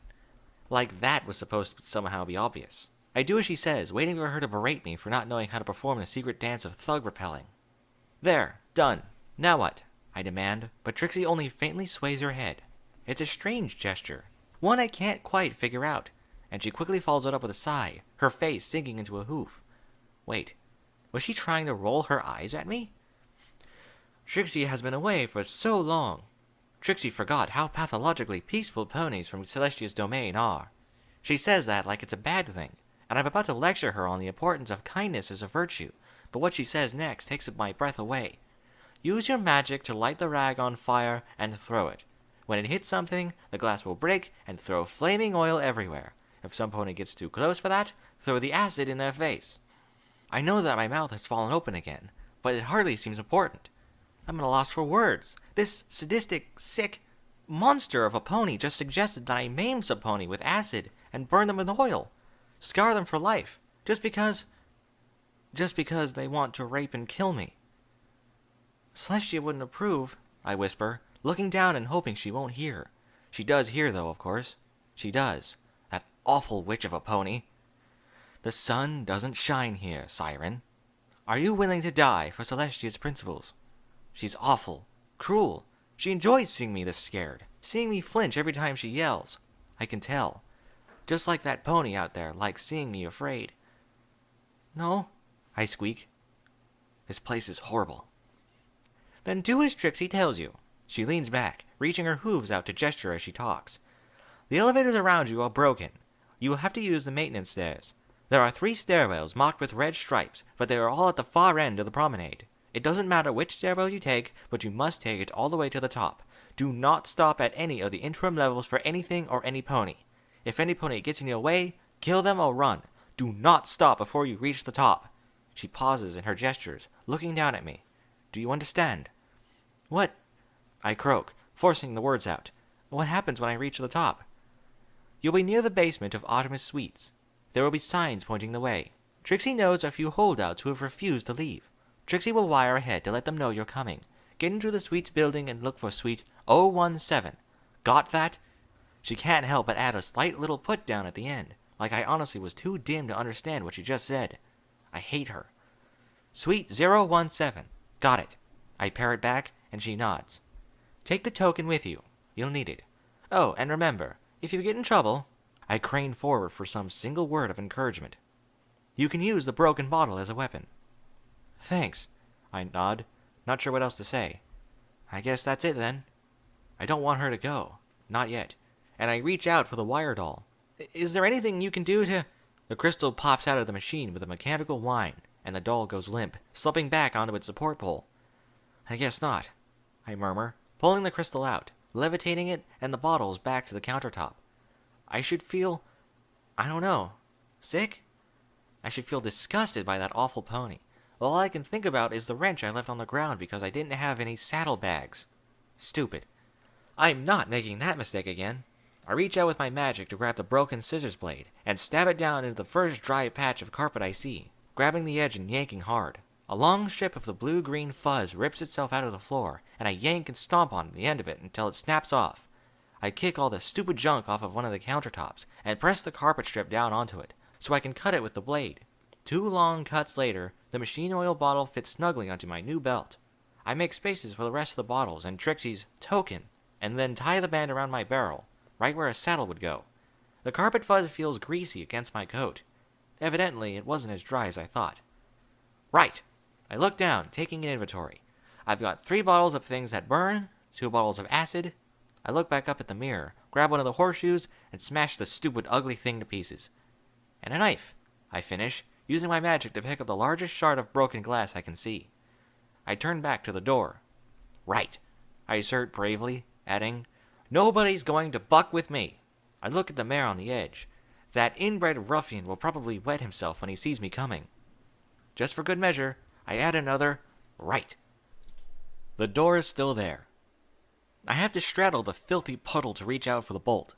My hoof touches it, and I pause for a second to carefully and prudently think the situation over. But if all of this yelling hasn't attracted him, the sound of the door bolt certainly won't. The grimy thing is stuck, and it takes a few hard whacks before it pops open. The lock opens just fine on the first try, and I let the door swing in.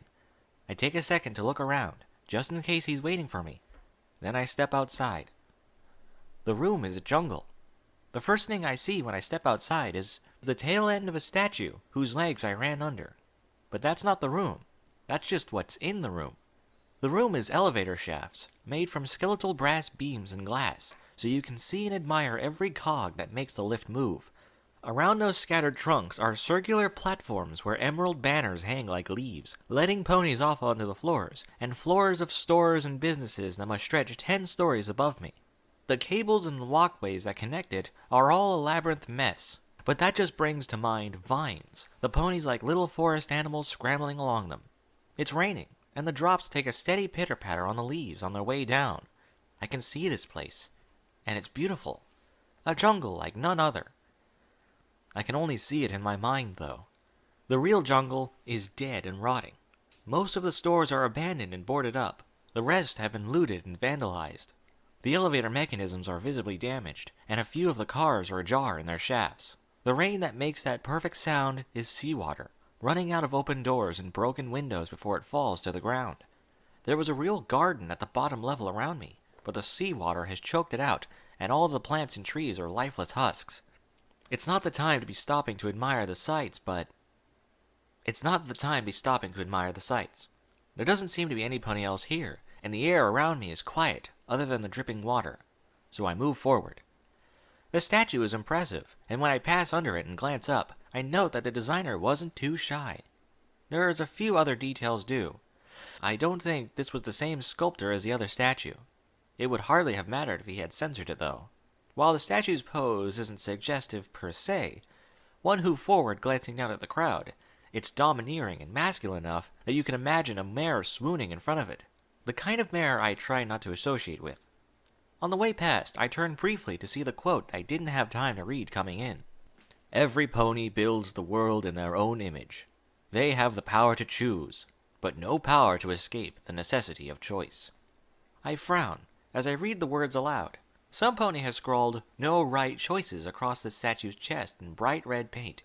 It feels applicable to my situation. Soon I come back to the stairs. The banners I saw before are there, but there's nothing interesting on them. Just signwriter's cutie mark and one-word slogans. Absolution holds my gaze for a moment longer than the others, but I don't have the context to learn more. My hooves hit the ice water and I leap back, waving my knife in front of me. There's no pony there, though. The whole of the promenade is abandoned and silent. I'm less than eager to jump back into the corpse water. My stomach churns, and I hurriedly decide to think of it as ice water. I take a moment to look over the promenade instead. It's not that long, and while the far end does curve out of sight, I get the impression that it's not too far out of sight. To my right, a wall of white stone rises 10 stories high, each level an identical collection of archways. Once it would have been a sharp juxtaposition to the market below, sterile geometric perfection rising above the colorful bustle. But now that perfection is marred by damage, scorch marks, and worse. There are sounds drifting out of those archways, and I quickly conclude that the other levels of this place are inhabited. They must just avoid the lowest level because of the water. After a moment of listening to the sounds from the arches, I look away, over to the left. The ocean side of the promenade is a little more pleasant to look at, even with the leaks. The light doesn't extend very far into the water, but sometimes a fish swims close enough for its scales to glint, only for it to swim away a moment later. There's something I'm supposed to see outside this window. I can tell from how it's positioned. I'm supposed to look out that window and be left breathless, but there's nothing there. For a moment, I almost wade up to it, just to peer into the gloom and look more closely. Not the time. My whole body shivers when I wade into the icy water. Without a shock of fear to insulate me, I feel colder, although that might just be because I'm getting weaker from hunger and thirst. My mouth has gone from tasting like ice to tasting like dust, and dragging my tongue over the inside of my cheek produces a scraping sound. It's a stupid thing to be worrying about right now, but it means I don't have to look down. I don't think the bodies have anything useful on them, and the water has bloated them. I glance down and look back up before I can see anything. I just need to keep moving. I glance down again. Something might have been moving there, but no, moving on. I look down and stop. He's dead. The thug who chased me. He's face down in the water, but I can see the faint impression of a hoof above his eye, just below his metal hat with a knife. I can see the outline, but his skull doesn't look cracked. He must have been stunned and slipped down into the water. I'm not actually sure what a cracked skull looks like, but there's no blood. I think that's important. He's right where he was when he threatened me, before I ran from him. Why did he come back here? Was there some other mare he was chasing? Did he get into a fight with another vandal? I've never seen a corpse before. I mean, I guess I have now. But they were months-old things long since given to decay. This isn't a thing. He's a stallion. He looks like he might lift his head and get up at any moment. He won't, though. He's not so scary this way. I can make out details I didn't notice before. He has a tan coat and a ratty dark brown mane and tail. It looks like he's gone months without a shower, and I can see insect bites along his neck. At the time, being a filthy ruffian was part of what made him so scary, I guess. But now it just looks like that must have itched. I can see his cutie mark. 3 clovers. It's only after I look at his flank that the significance of marker hits me. His tattoos are fake cutie marks. The one on his shoulder is obviously some kind of ward against magic. It's not clear if the others do anything. He's not ill-bred like I thought. Even inbreeding won't deform a pony that badly. It's like his skin is pushing out in lumps all over his body, except I can feel misshapen bone underneath. I'm touching a corpse, but I don't feel that bile rising. His rear legs are twisted and warped. He probably couldn't move faster than a trot. How did he ever keep up with me? He did chase me. I heard him. I feel so strange. It's like none of this is really happening. I remember what I said earlier about being too good for him, and sick as it is, I feel a little pang of guilt. It's like the whole rape and murder thing doesn't matter. He's the ugly foal in the orphanage no pony would play with, and I'm the boy who made him cry. That's it, though. Just a little pang. Is that wrong? We mustn't touch unclean things. A voice hisses in both my ears at once, an echo. I look around for the source, my heart suddenly racing, but I can't see it. Above me somewhere, but there are too many arches, too many places it could carry from. If we do, we become unclean ourselves. You're a dirty pony. This one is a mare, but there's something in her voice that reminds me of him. She's cruel. Not just like writers in Equestria use the word because I've already used mean twice in one paragraph, but shamelessly and proudly. Dirty, dirty, dirty. I know what you were planning to do with that corpse. You sick, sick, sick deviant. Deviant, deviant, deviant. She's dragging the words out. Maybe because she's trying to unnerve me, but I think it's because she enjoys my fear. I can hear a scraping sound, like dragging metal over stone. The sound carrying clearly over to her hoof steps. I back away from the arches, but my leg bumps a fallen cart and I shriek. Oh, you think that's funny, do you? She shouts, even though I haven't laughed or anything. Dirty pony in her dirty water, giggling at me. Me! Her shouting is making it easier to locate her, and though I can't see her, I look up at one archway in particular. That saves my life a moment later. I'll give you something to giggle about! This time, I'm thinking on my hooves. She leaps out, and I see what I need to see. Unicorn, glowing horn, far away, nothing floating around her. She's casting a spell at me. I leap before she finishes, and the cart I bumped into explodes into a shower of fiery debris. She's screaming something at the top of her lungs, but the hiss of steam covers it, and I break into a gallop, steering close to the right side so her shot will be harder. It doesn't occur to me until afterward that it will also make my shots harder. I grab the first bottle with my magic, lighting the rag and hurling it up over my shoulder. Even without looking, I can hear that it's a dismal miss, shattering against the wall almost directly behind me. She's more accurate, and I cry out in pain as a fireball detonates in the water a few yards behind me, spraying me with boiling droplets. They're in my mane, in my tail, running down my coat, burning me with everywhere they touch. I leap into one of the white stone passages back to the docks, out of her sight entirely. I need to shake off, but if I do, I lose my weapons. It hurts. It hurts so much. There's a splash in the water behind me, something heavy landing in it. There's no thought. I don't make a conscious decision. Something in me takes over. I forget the pain, turn, grab next bottle, and throw.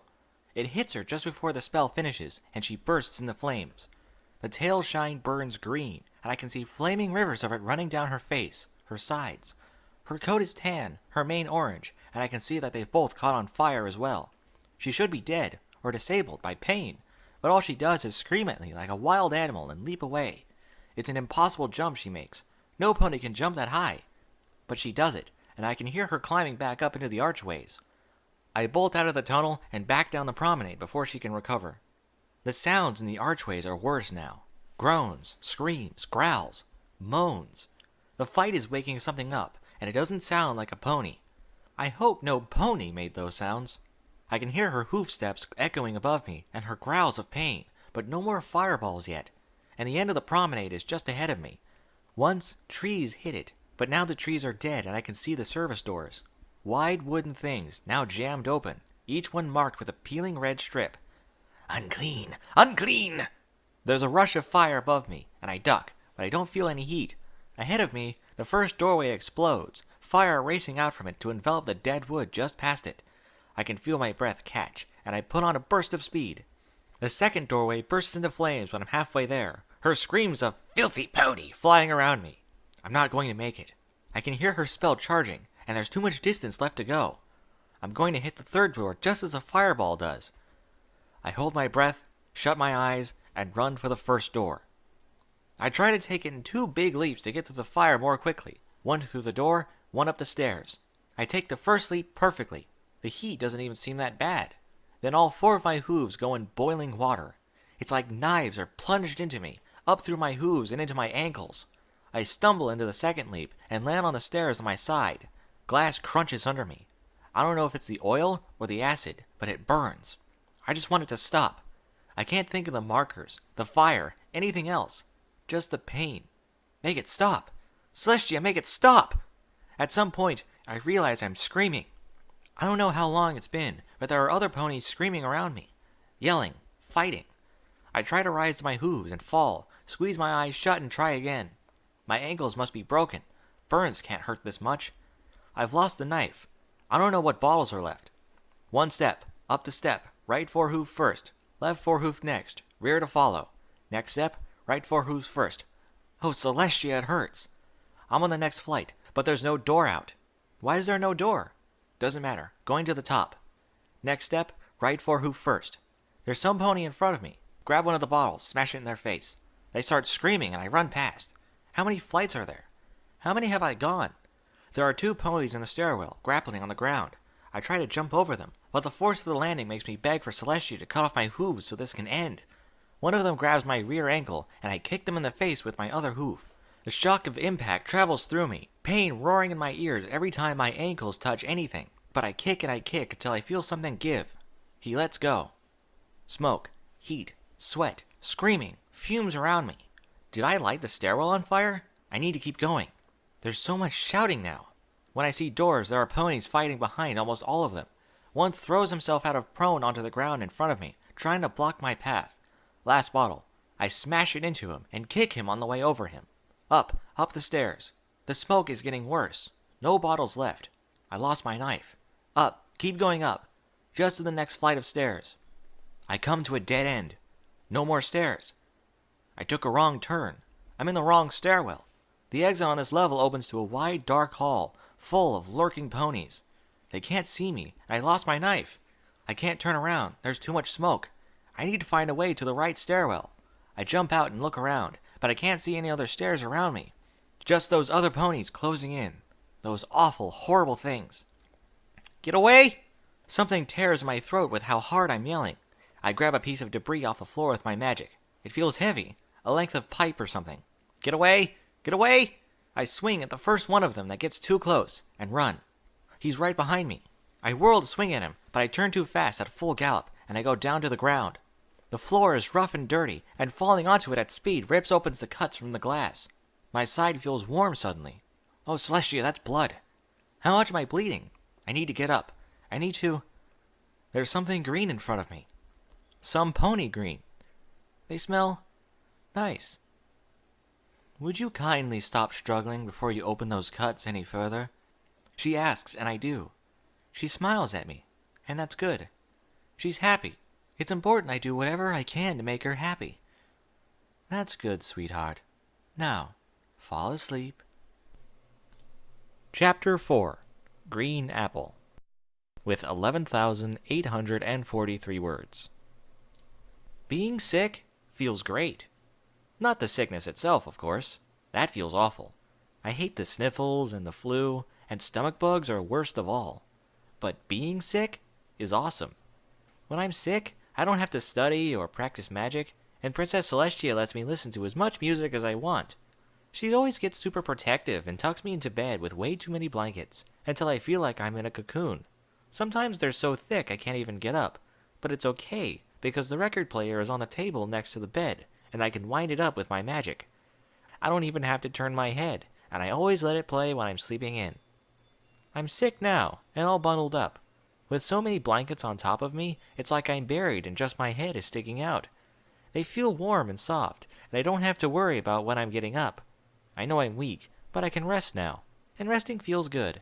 Drifting in that careless haze, not sure if I'm dreaming or awake or somewhere between the two, and it doesn't matter. Just for a second, though, I crack an eye open to spot the phonograph. My horn comes alight, and I set the needle in place, winding the handle until it starts to turn back the other way on its own. I shut my eyes as the first notes of Sarabande drift through the air. That's good bedside music, not too adventurous. The record player must be broken, though. I keep hearing a weird beat that's out of time with the music. I can tell I'm drifting in and out of sleep, because I keep missing sections of the piece. It's okay, though. I know it's supposed to be there by heart, and I just imagine the missing sections. Eventually, I realize the music finished a while ago, and I've just been imagining it so well I didn't notice. I open my eyes to start it again, but there's a pony there beside my bed.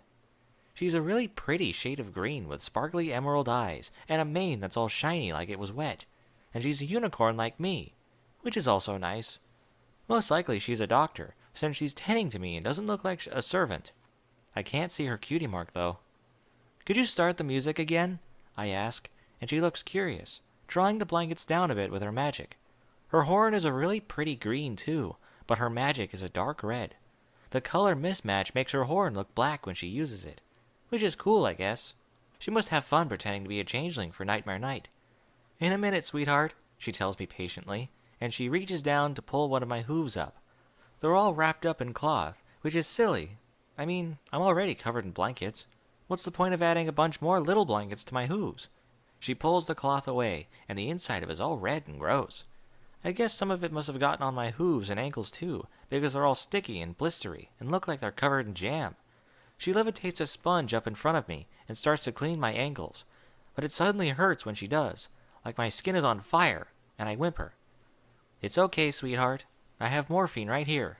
She levitates a needle up to me, and I don't see how that's supposed to make me feel any better. Needles always hurt, and this one hurts when she jabs it right into my shoulder. I'm not a little full, though, so I try not to show any pain or complain. Thank you, I murmur, shutting my eyes again. I can feel her washing my hooves with that sponge, but I can't feel it anymore. I can sense the pressure, but there's no sensation and no pain, which I guess was the point. It feels kind of nice, actually. But then everything feels kind of nice. It's getting hard to stay awake, so I'm probably making her do extra work holding my hoof up while she changes the bandages. You're the prettiest pony I've ever seen. You should have been a model instead of a doctor. She doesn't say anything, but she stops cleaning my hooves for a second, so I know she heard me. After a little while, the music starts again. I wake up a lot like that. Sometimes the doctor is there. Sometimes I'm alone. Sometimes I wake up feeling so good I have to giggle for no reason at all. When I'm awake enough to open my eyes, I set the needle and listen to Sarabande. When I'm not, I just listen for that funny beat in the air and make up words to sing along to the meter. I wake up in pain, once, covered in sweat, with this awful stabbing in my sides and burning in my hooves. The pain is enough to make me yell and cry like a little filly, but the doctor comes running and gives me a shot, and doesn't once make fun of me for being a wimp. Every time, though, I'm in that bed, safe under the blankets, just like I always am when I'm sick, and Celestia takes care of me. Then I wake up one more time, and I remember that Celestia isn't here. When I come to, it's like every mortal frailty has taken residence in my body at once. My muscles are weak, my joints ache, my spine is twisted into a knot. Under the blankets, I'm overheating and drenched by sticky sweat, and outside them, the air is freezing. I'm clear-headed, though, and I know where I am. A grunt escapes me as I shove hard with my rear legs, kicking the blankets off the bed. A rush of freezing air settles around me, the heat radiating off me in waves, escaping in every breath as I shudder involuntarily. I don't have the strength to stand. Not yet. I don't even feel awake enough to open my eyes. This isn't my bed. The pillow is ratty and worn. The sheets are twisted into a ball under me, and I can feel that they're as soaked with sweat as I am. I doubt they've been changed in all the time I've been lying here, left to marinate in filth instead. That thought gives me a little more incentive to find the will to wake up, and I force myself to suck down a deep breath of that cold air, trying to get my limbs to move. A shudder runs through me, my heart starting to race, pounding in my ears just with the effort of moving my limbs. It's like all my blood has turned to molasses, and the motion of my legs is driving it through my veins like a pump. My eyes clamp shut with the effort, and then fly open. I can see wood, a flat plane of it at the edge of my vision. The space directly ahead of me is dominated by the phonograph made from wood and brass, dirty and long corroded. Around the edges of its horn, I can see a fading and splintered wall. Once it was beautiful hardwood, but the individual planks have been warped so badly that they no longer fit together, and many of them have cracked. Mirrors and the oddest collection of woodcuts adorn the walls in a seemingly random pattern, hanging from hooks that have been haphazardly nailed into the intact pieces. One of them has slipped to the side, and behind it is a crack in the wall. Through the crack, I can see white stone glistening with water in the light. It's a bedroom. I'm in a bedroom, and no matter how filthy it is, it's the kind of bedroom where some pony still cares enough to listen to music in bed and hang things to hide the cracks in the walls. I'm out of that horrible nightmare. Relief floods through me, but instead of sapping my strength or lulling me back to sleep, it gives me energy. I need to find out where I am. With another grunt of effort, I manage to push myself out of bed. My landing on the floor is less than graceful. My knees buckle with my weight, and I tumble forward. The pile of blankets breaks my fall, though, and I shakily rise to my hooves a few seconds later. It's not a bedroom after all, or at least it didn't start as one. There are tiles under my hooves, and when I raise my head, there's an oven and sink directly in front of me. For a moment, the strangeness disorients me, and I feel the fleeting edges of panic, but I shut my eyes and draw a deep breath. I will examine all the evidence before I leap to any conclusions. That makes me feel better, and I open my eyes again, slowly looking left and right. The room I'm in is long and narrow, lit by those same pulsing strips along the ceiling. Once it was a kitchen. The floors are tile, and the left wall is covered in more sinks, ovens, stoves, and wooden cabinets. I see 3 sets of each, but no professional equipment, so it was probably a communal kitchen at some point. The left wall is the side I could see from the bed, and the cracks continue all along its length, to the point that many of the cabinets have had to be braced to the wall with nails and haphazard carpentry, just to keep them from falling off. The right wall is more intact, but also bare, save for a door at the far end. Unlike the rest of the room, the door is made of metal, and a great profusion of locks and bolts seal it shut. A little cot has been set up in front of the door, empty, but clearly well used. After a moment's thought, I decide to leave the door alone. Opening all those locks without knowing why the door is locked might be a bad idea. Turning around, I see there's a little more to this room, an extension that gives it a stubby L shape. The extension is a bathroom, containing a row of toilets, showers, and sinks. Having that so close to the kitchen can't be sanitary. These rooms clearly weren't meant to connect, and some pony has taken a sledgehammer to the intervening wall, boarding up the old bathroom door so the kitchen is the only way out. The bed is at the heel of the L, where a kitchen table might once have sat. Right. Room surveyed. Time to take stock of yours truly. I am encrusted with filth. Not a great start to the whole self-inspection thing. It's mostly dirt and sweat. They've just been there so long they've congealed into a brown sludge, like an oil slick gleaming on my coat. Some pony has shaved my right side along my barrel, and there's a collection of stitches there, the skin around them red and angry. I take a moment to count them and wince at the total. 23 distinct cuts. My hooves and ankles are bound up in bandages, but they have already started to peel off, and I can see that the skin beneath is mostly healed. I do mean skin, too. There's no hair left on my legs all the way up to my fetlocks, and from how waxy and melted the skin looks, I'm not certain there ever will be again. The bandages themselves are soaked with fluids best not described, and I carefully peel them off. Okay, Siren.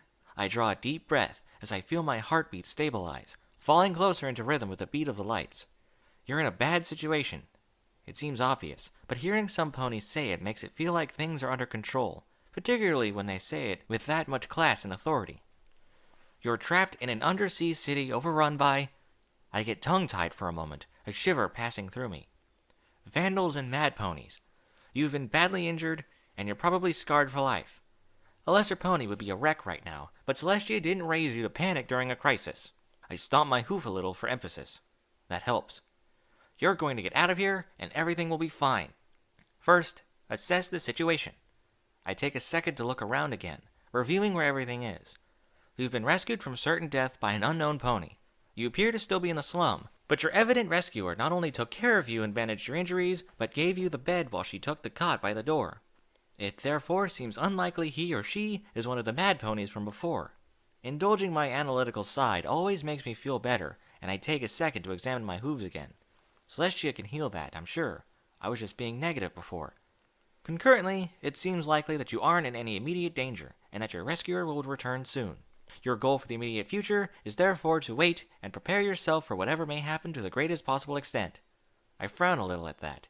It's more vague and objective than that side of me usually cares for, but it will have to do. Step 2. Assess resources.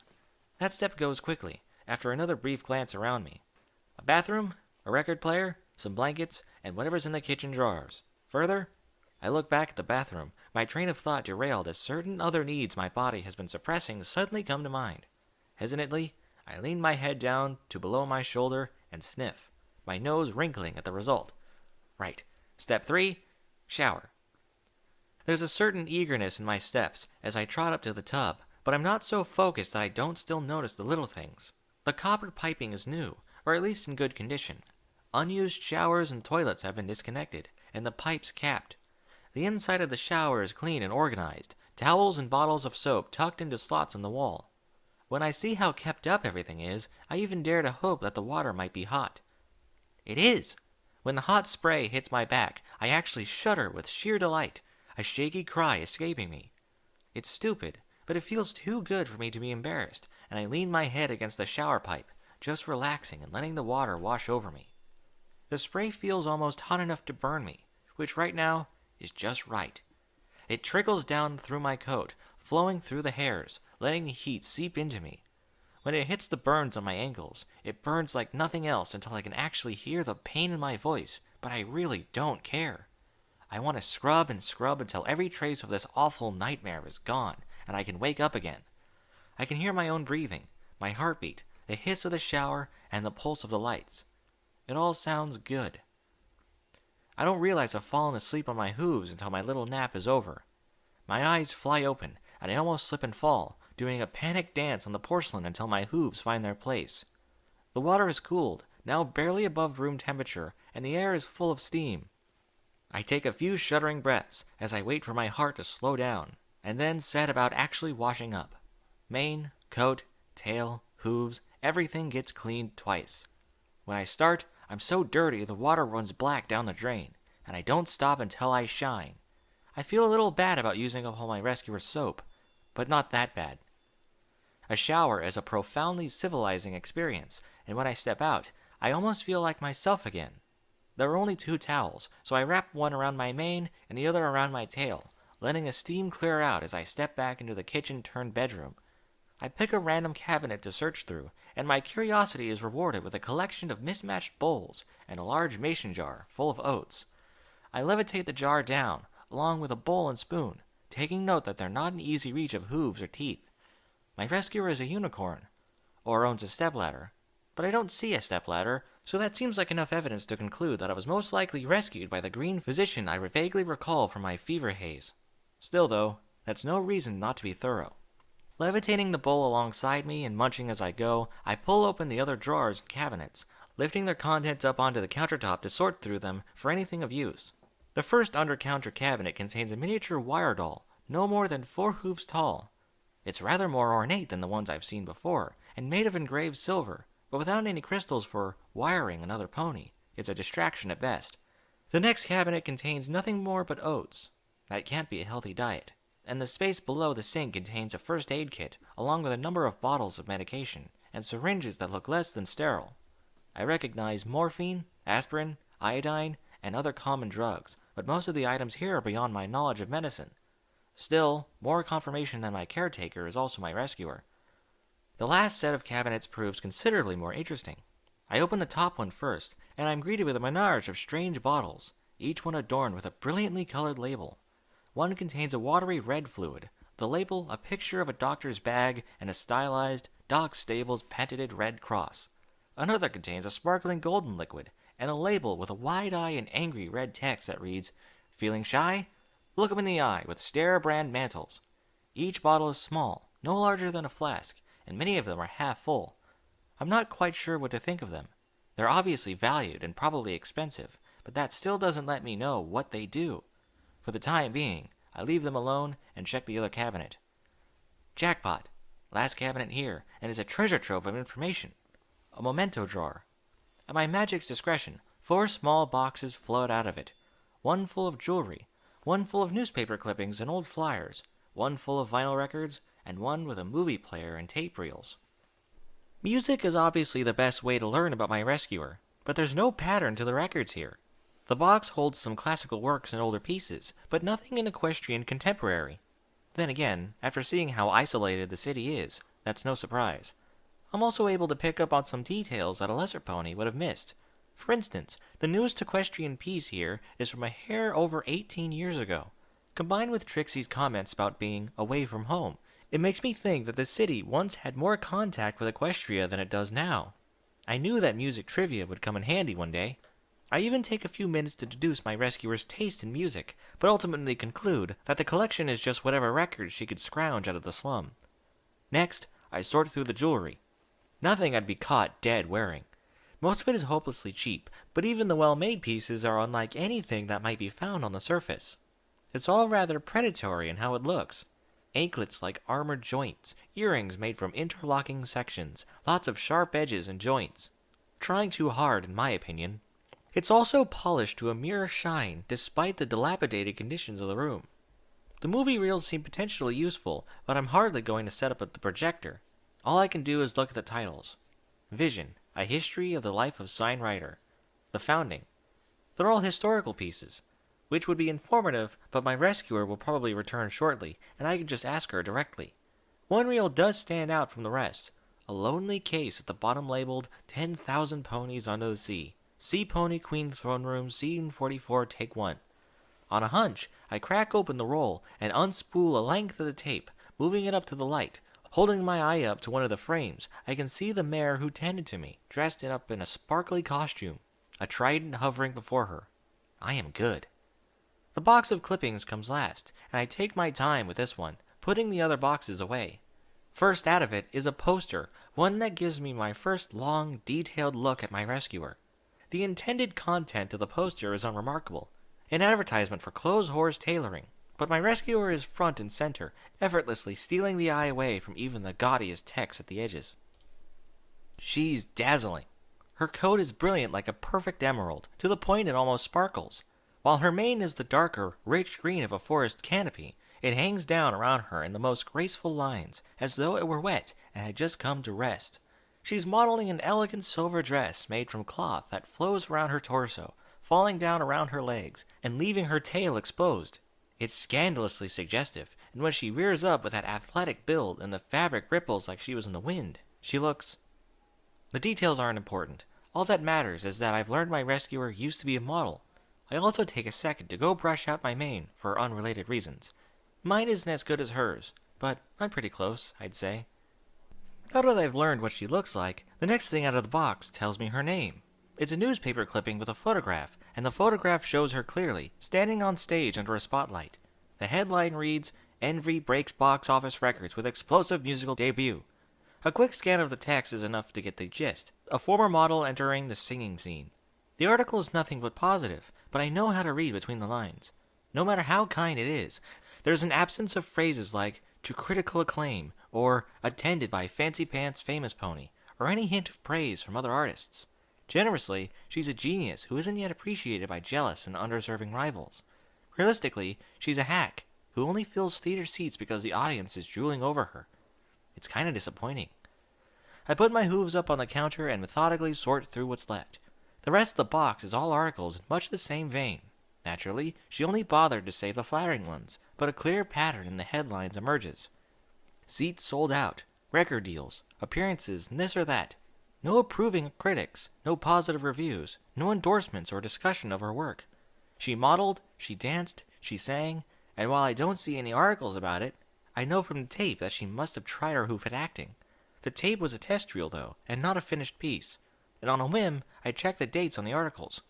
Most of them are over 12 years old, and even the newest is 9 years past, the paper yellowing and faded. So, Envy, the crowd got tired of you. I look around the dilapidated apartment, and my eyes go back to the mirrors and bits of wood covering the cracks in the wall. You weren't careful with your money either, evidently. And now you're living in a slum, trying to keep things dignified and pretending you're still some pony. I'm not wrong. Stars like that come and go. But as soon as I say it, it feels mean-spirited. She saved my life, tended to me when I was sick, and gave me her bed when she slept on a filthy cot on the floor. I mean, it's not that bad, I correct myself, turning to look down at the poster between my hooves. You are outrageously pretty. I'm sure your career could recover. I'm trying to be nice here, but I really am an analytical pony by nature. Sometimes being sharp and insightful can be a burden. Of course, you're obviously not working as a model now, so either you're so hopeless on stage that your looks aren't enough, or there was some kind of big scandal and no pony wants to see you anymore. I tap my hooves on the counter. It feels like I should add something to that. But it's not all bad.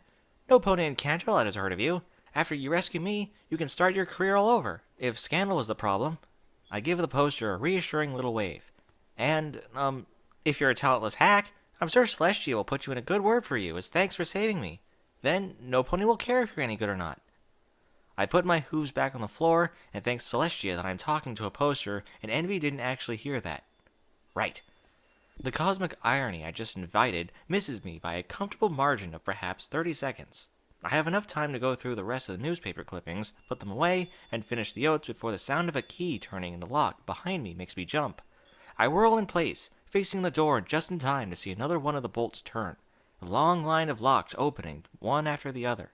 My heart starts to race, and all my limbs go stiff. I don't know what to do. What if it's not her? Do I grab a weapon? I can't threaten her after she saved me. But I just can't stand here. I need to do something.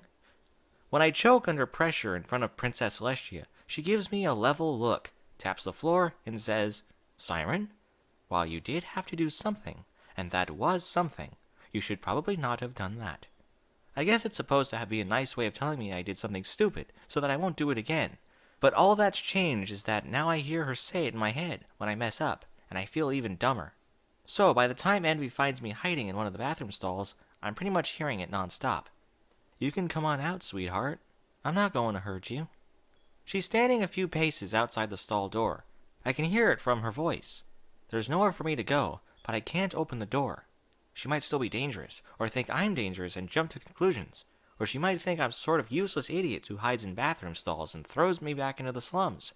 I know I'm panicking, so I try to calm down. I take a deep breath and let it out. I just need a second.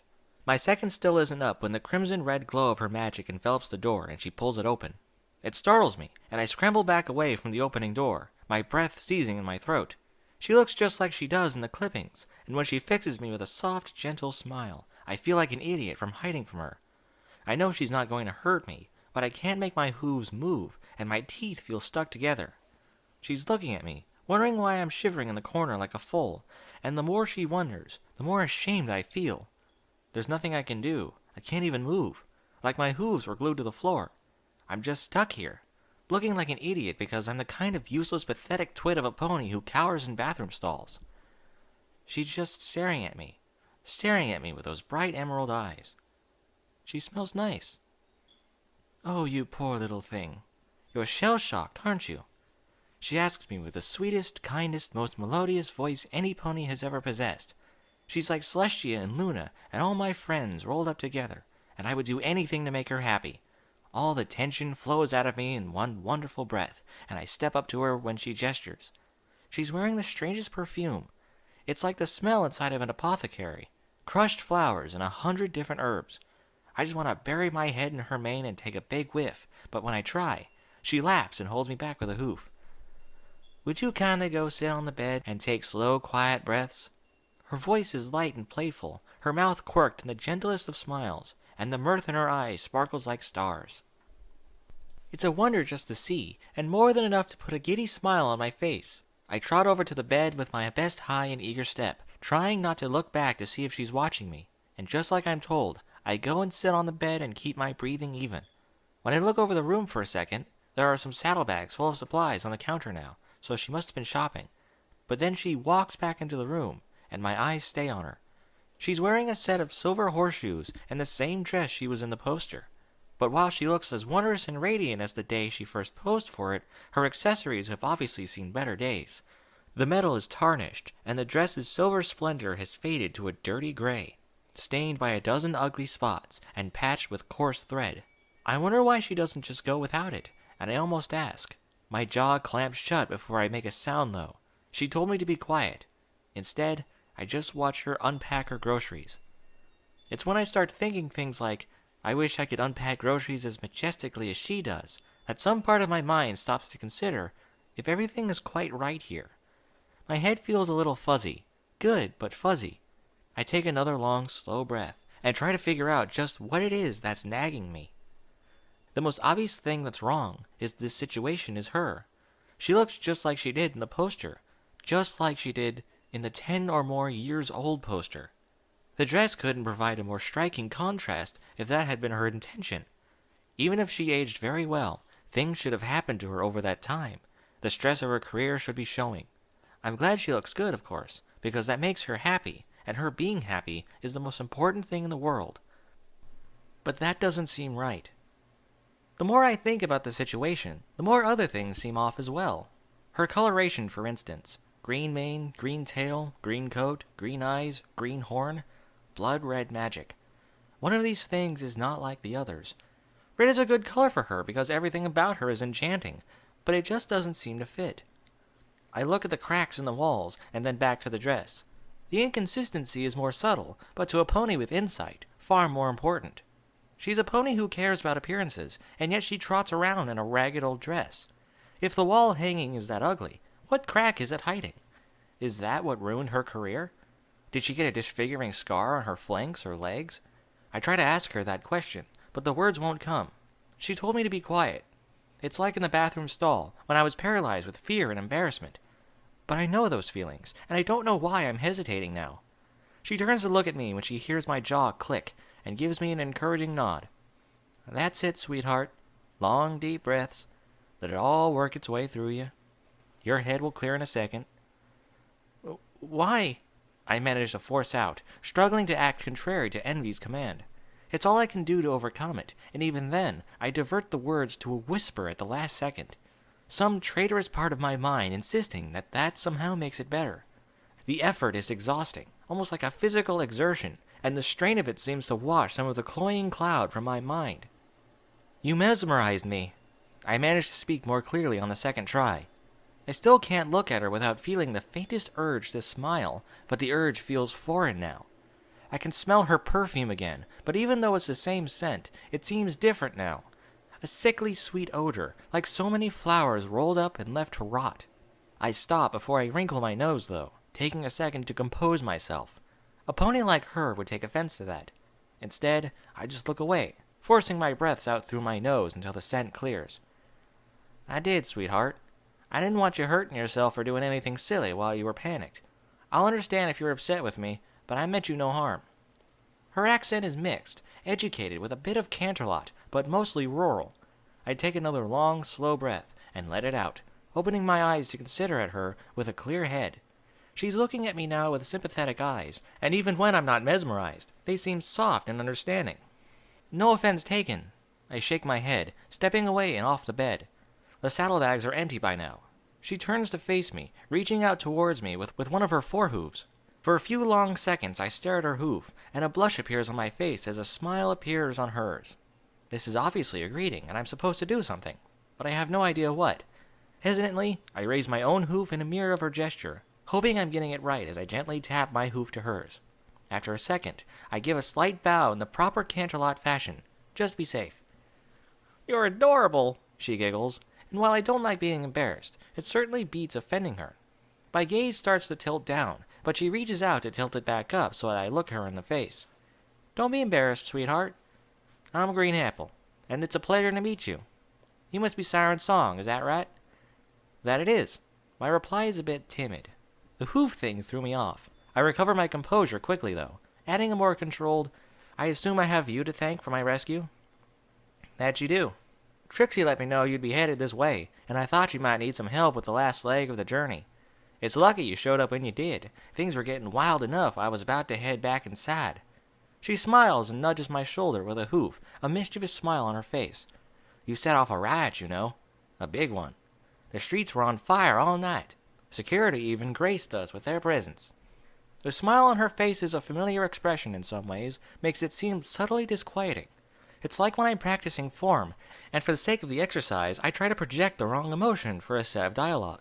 Celestia has had that smile, so I have some of my Pegasus friends, but this pony has it for a riot.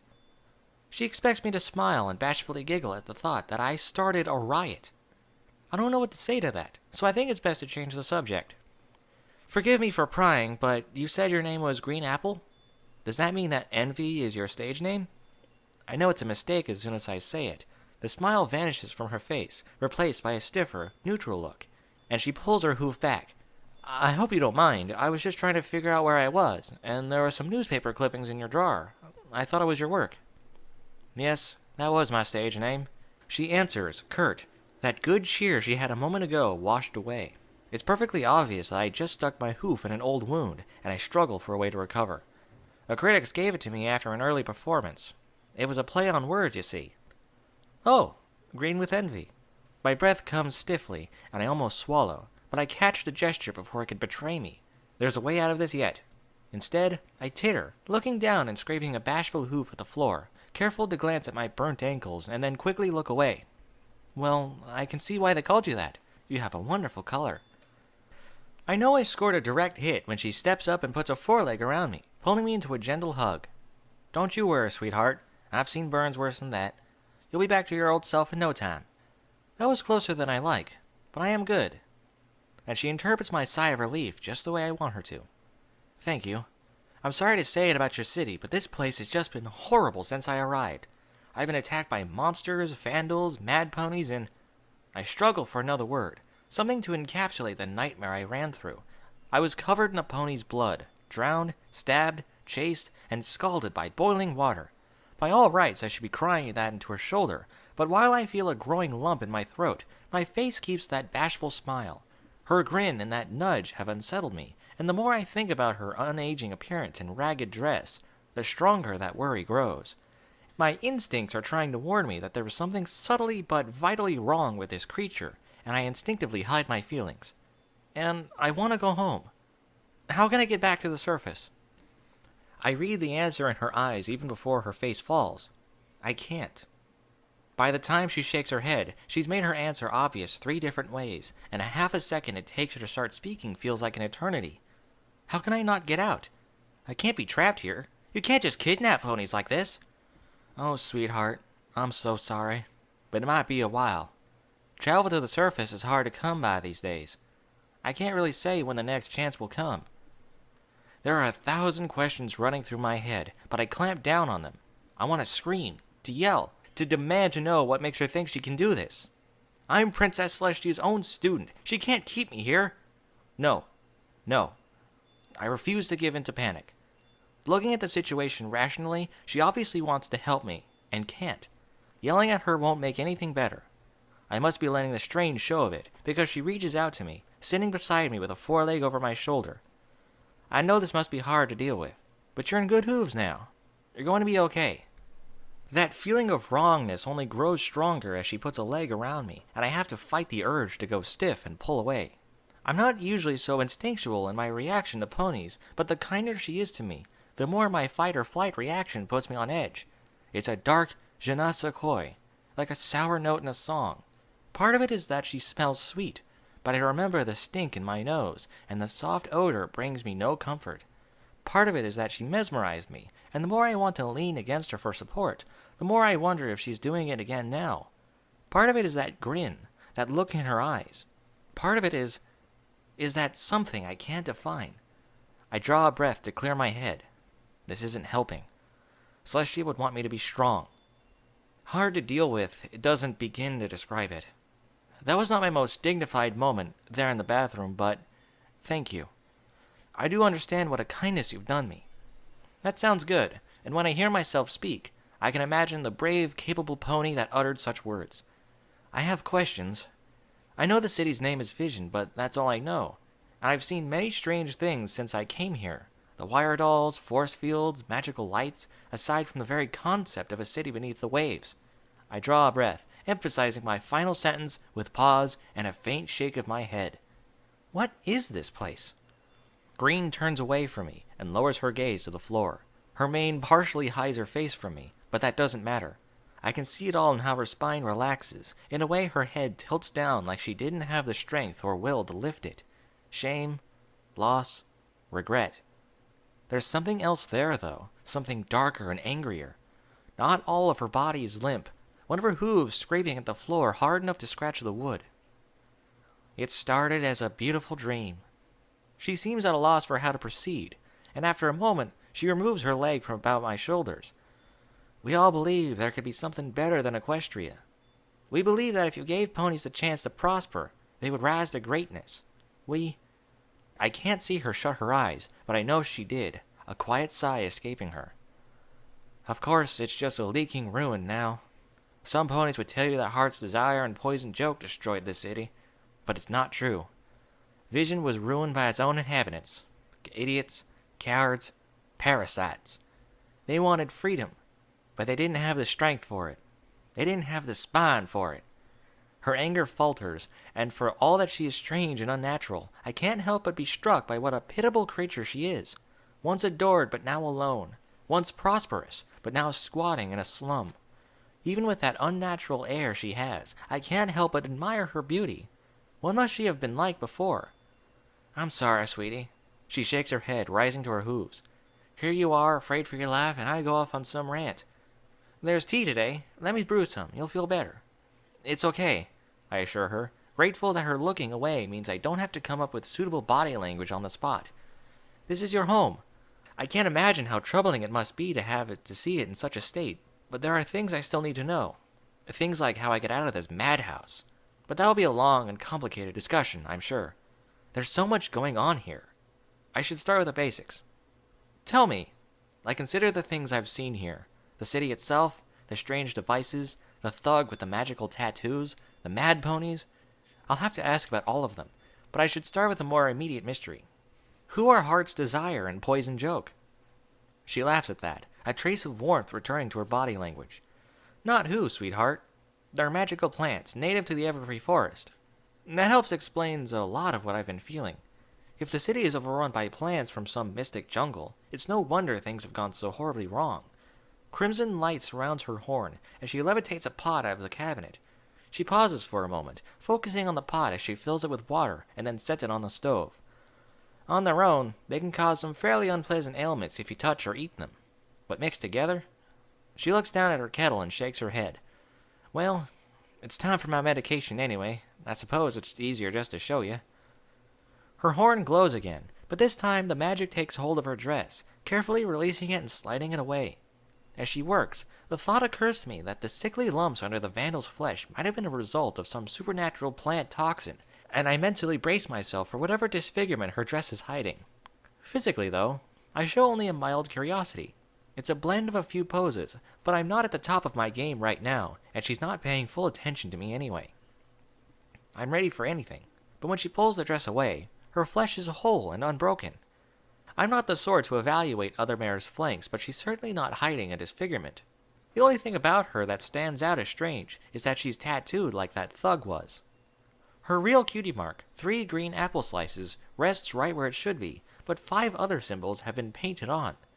Just below her cutie mark and across her leg is a tattoo showing a black outline of a pony surrounded by scarlet coils.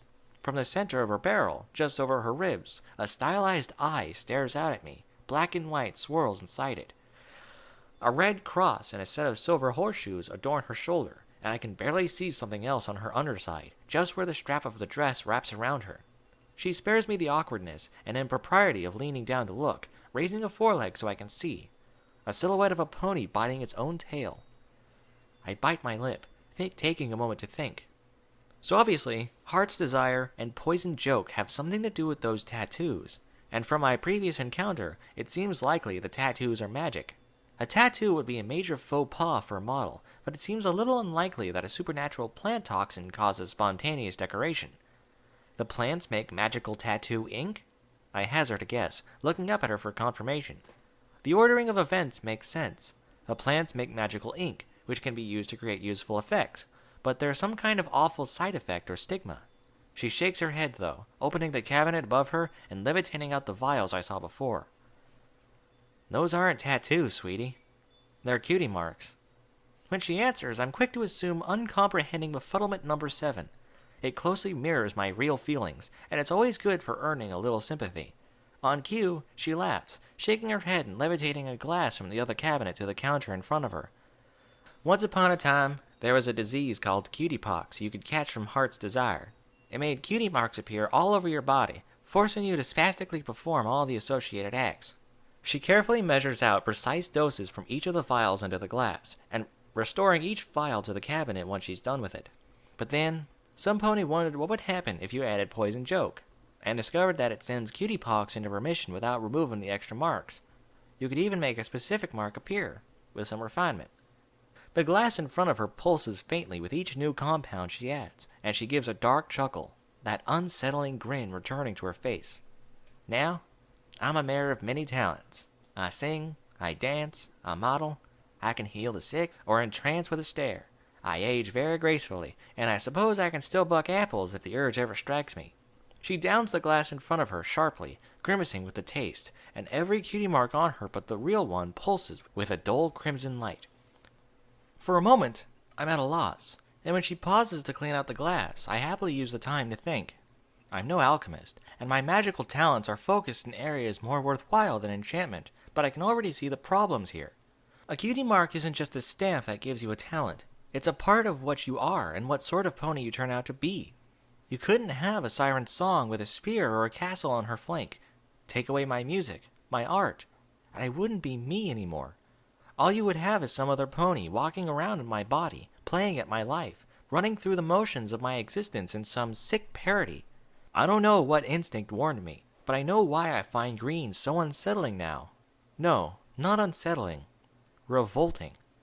Luckily, I suppress a shudder, assuming a picture-perfect, thoughtful curiosity number 1, complete with a hoof tap to the chin. I can't imagine what that must be like. My talents have always been so focused, I reply, showing just a touch of my nervousness so the act will seem believable, but keeping the words on point. But forgive me for asking. There are side effects, aren't there? Sure are, sweetheart, she murmurs, staring off at the wall, lost in recollection. Poison Joe loves a good laugh.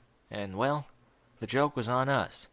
She shakes her head as though to clear it, and her eyes refocus. She pulls the dress back up and carefully ties it around herself as she finishes. Poison Joke suppresses cutie pox, but it doesn't cure it, so you need to keep taking it in steadily larger doses.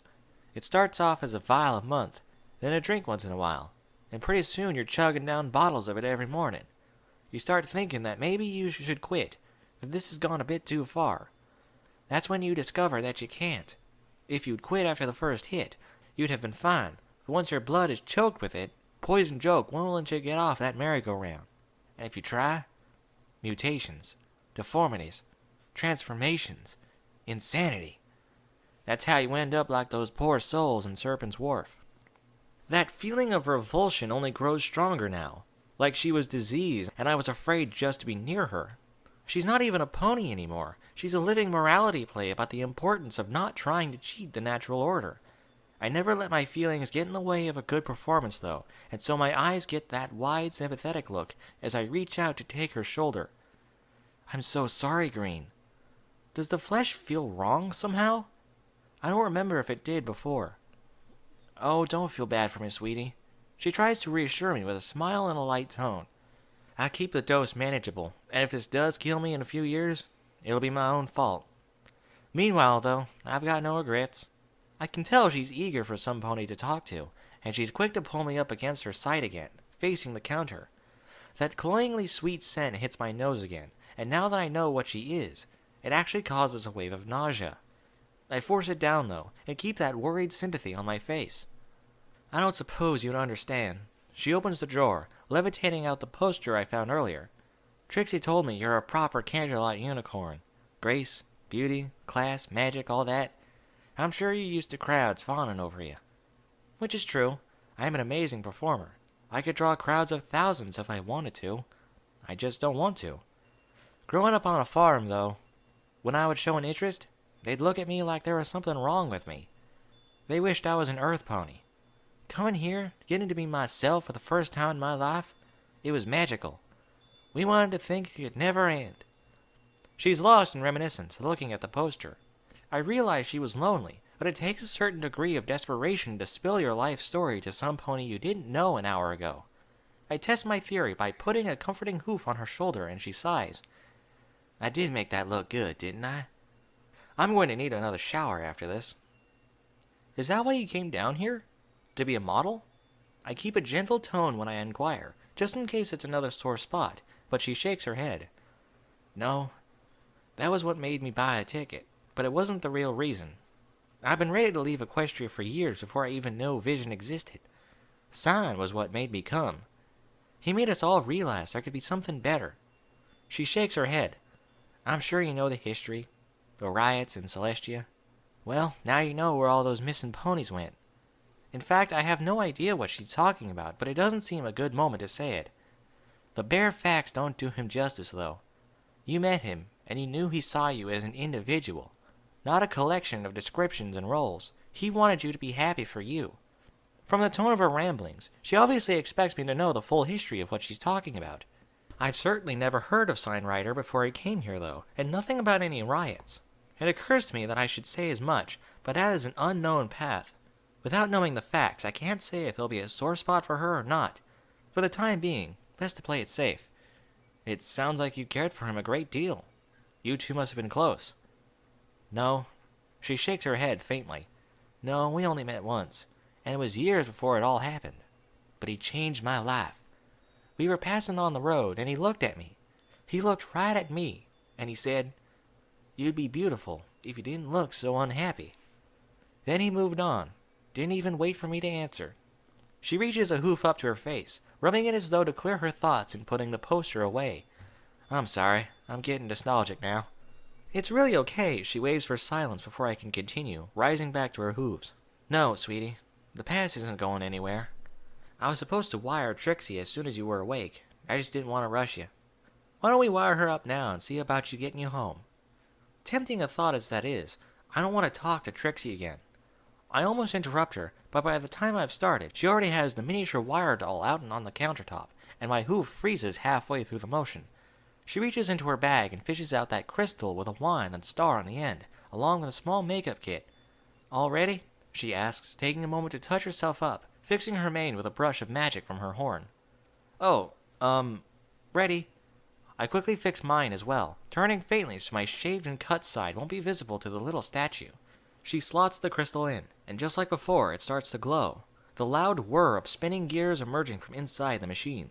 On the little stand, the figurine jerks once, its head raising up to look at us. Trixie?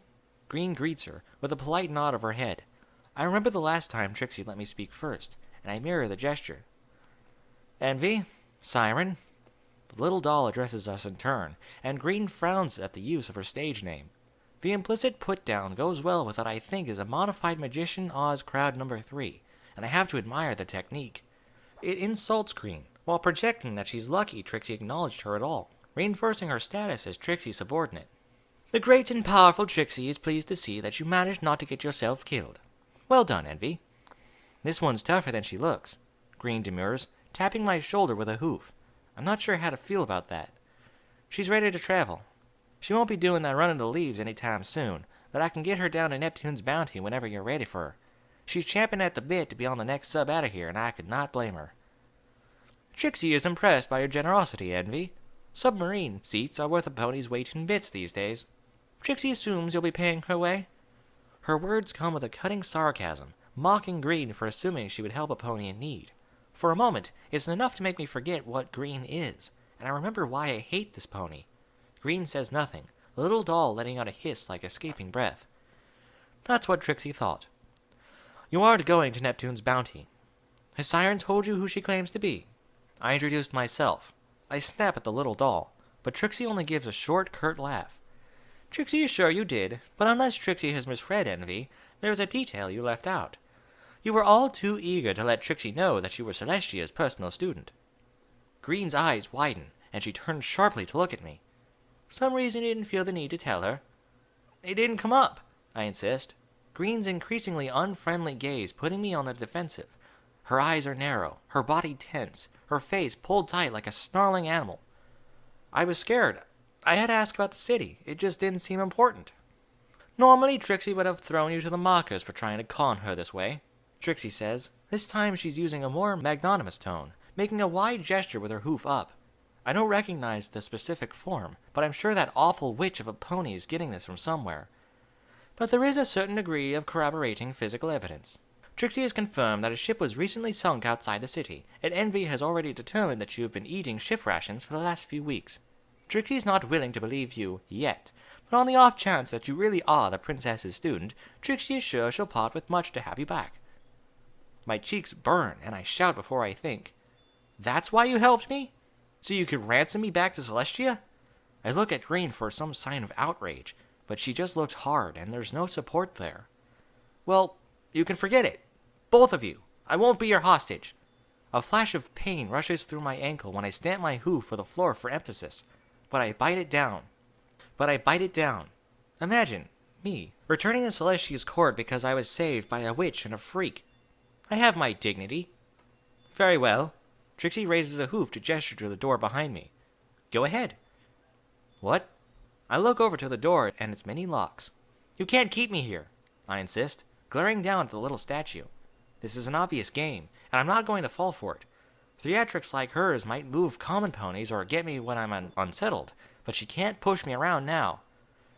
Trixie's across the city, and Envy certainly isn't going to fight you to make you stay.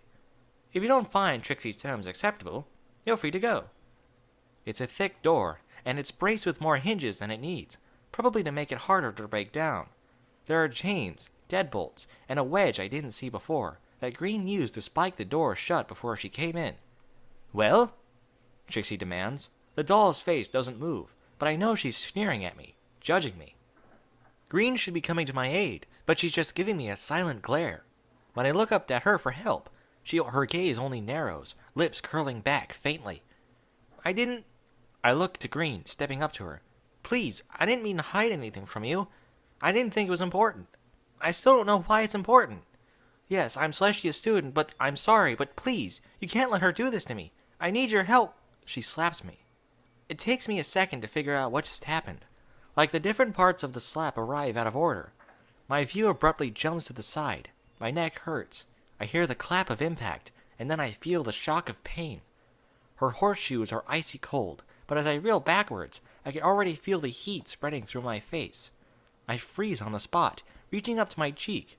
She's wearing horseshoes, so she must have pulled that blow. If she really hit me with those, I'd be out cold, right? I don't know what to do, but Green looks so angry, her breath coming out in a sharp snort. You may be used to getting everything off the backs of hard-working ponies, Siren, but that ain't how things work down here. Green spits the words at me, her earlier friendliness gone. I don't coddle parasites. You need something, you earn it. You don't want to play ransom? Fine, you can earn your ticket some other way. You do anything useful? I don't know what to say. What am I supposed to say to that? She leans in close, and I pull away. Have you done an honest day's work in your life? I don't know what she wants me to say. I'm talking to you, you stuck-up fool. I don't know what she wants me to say.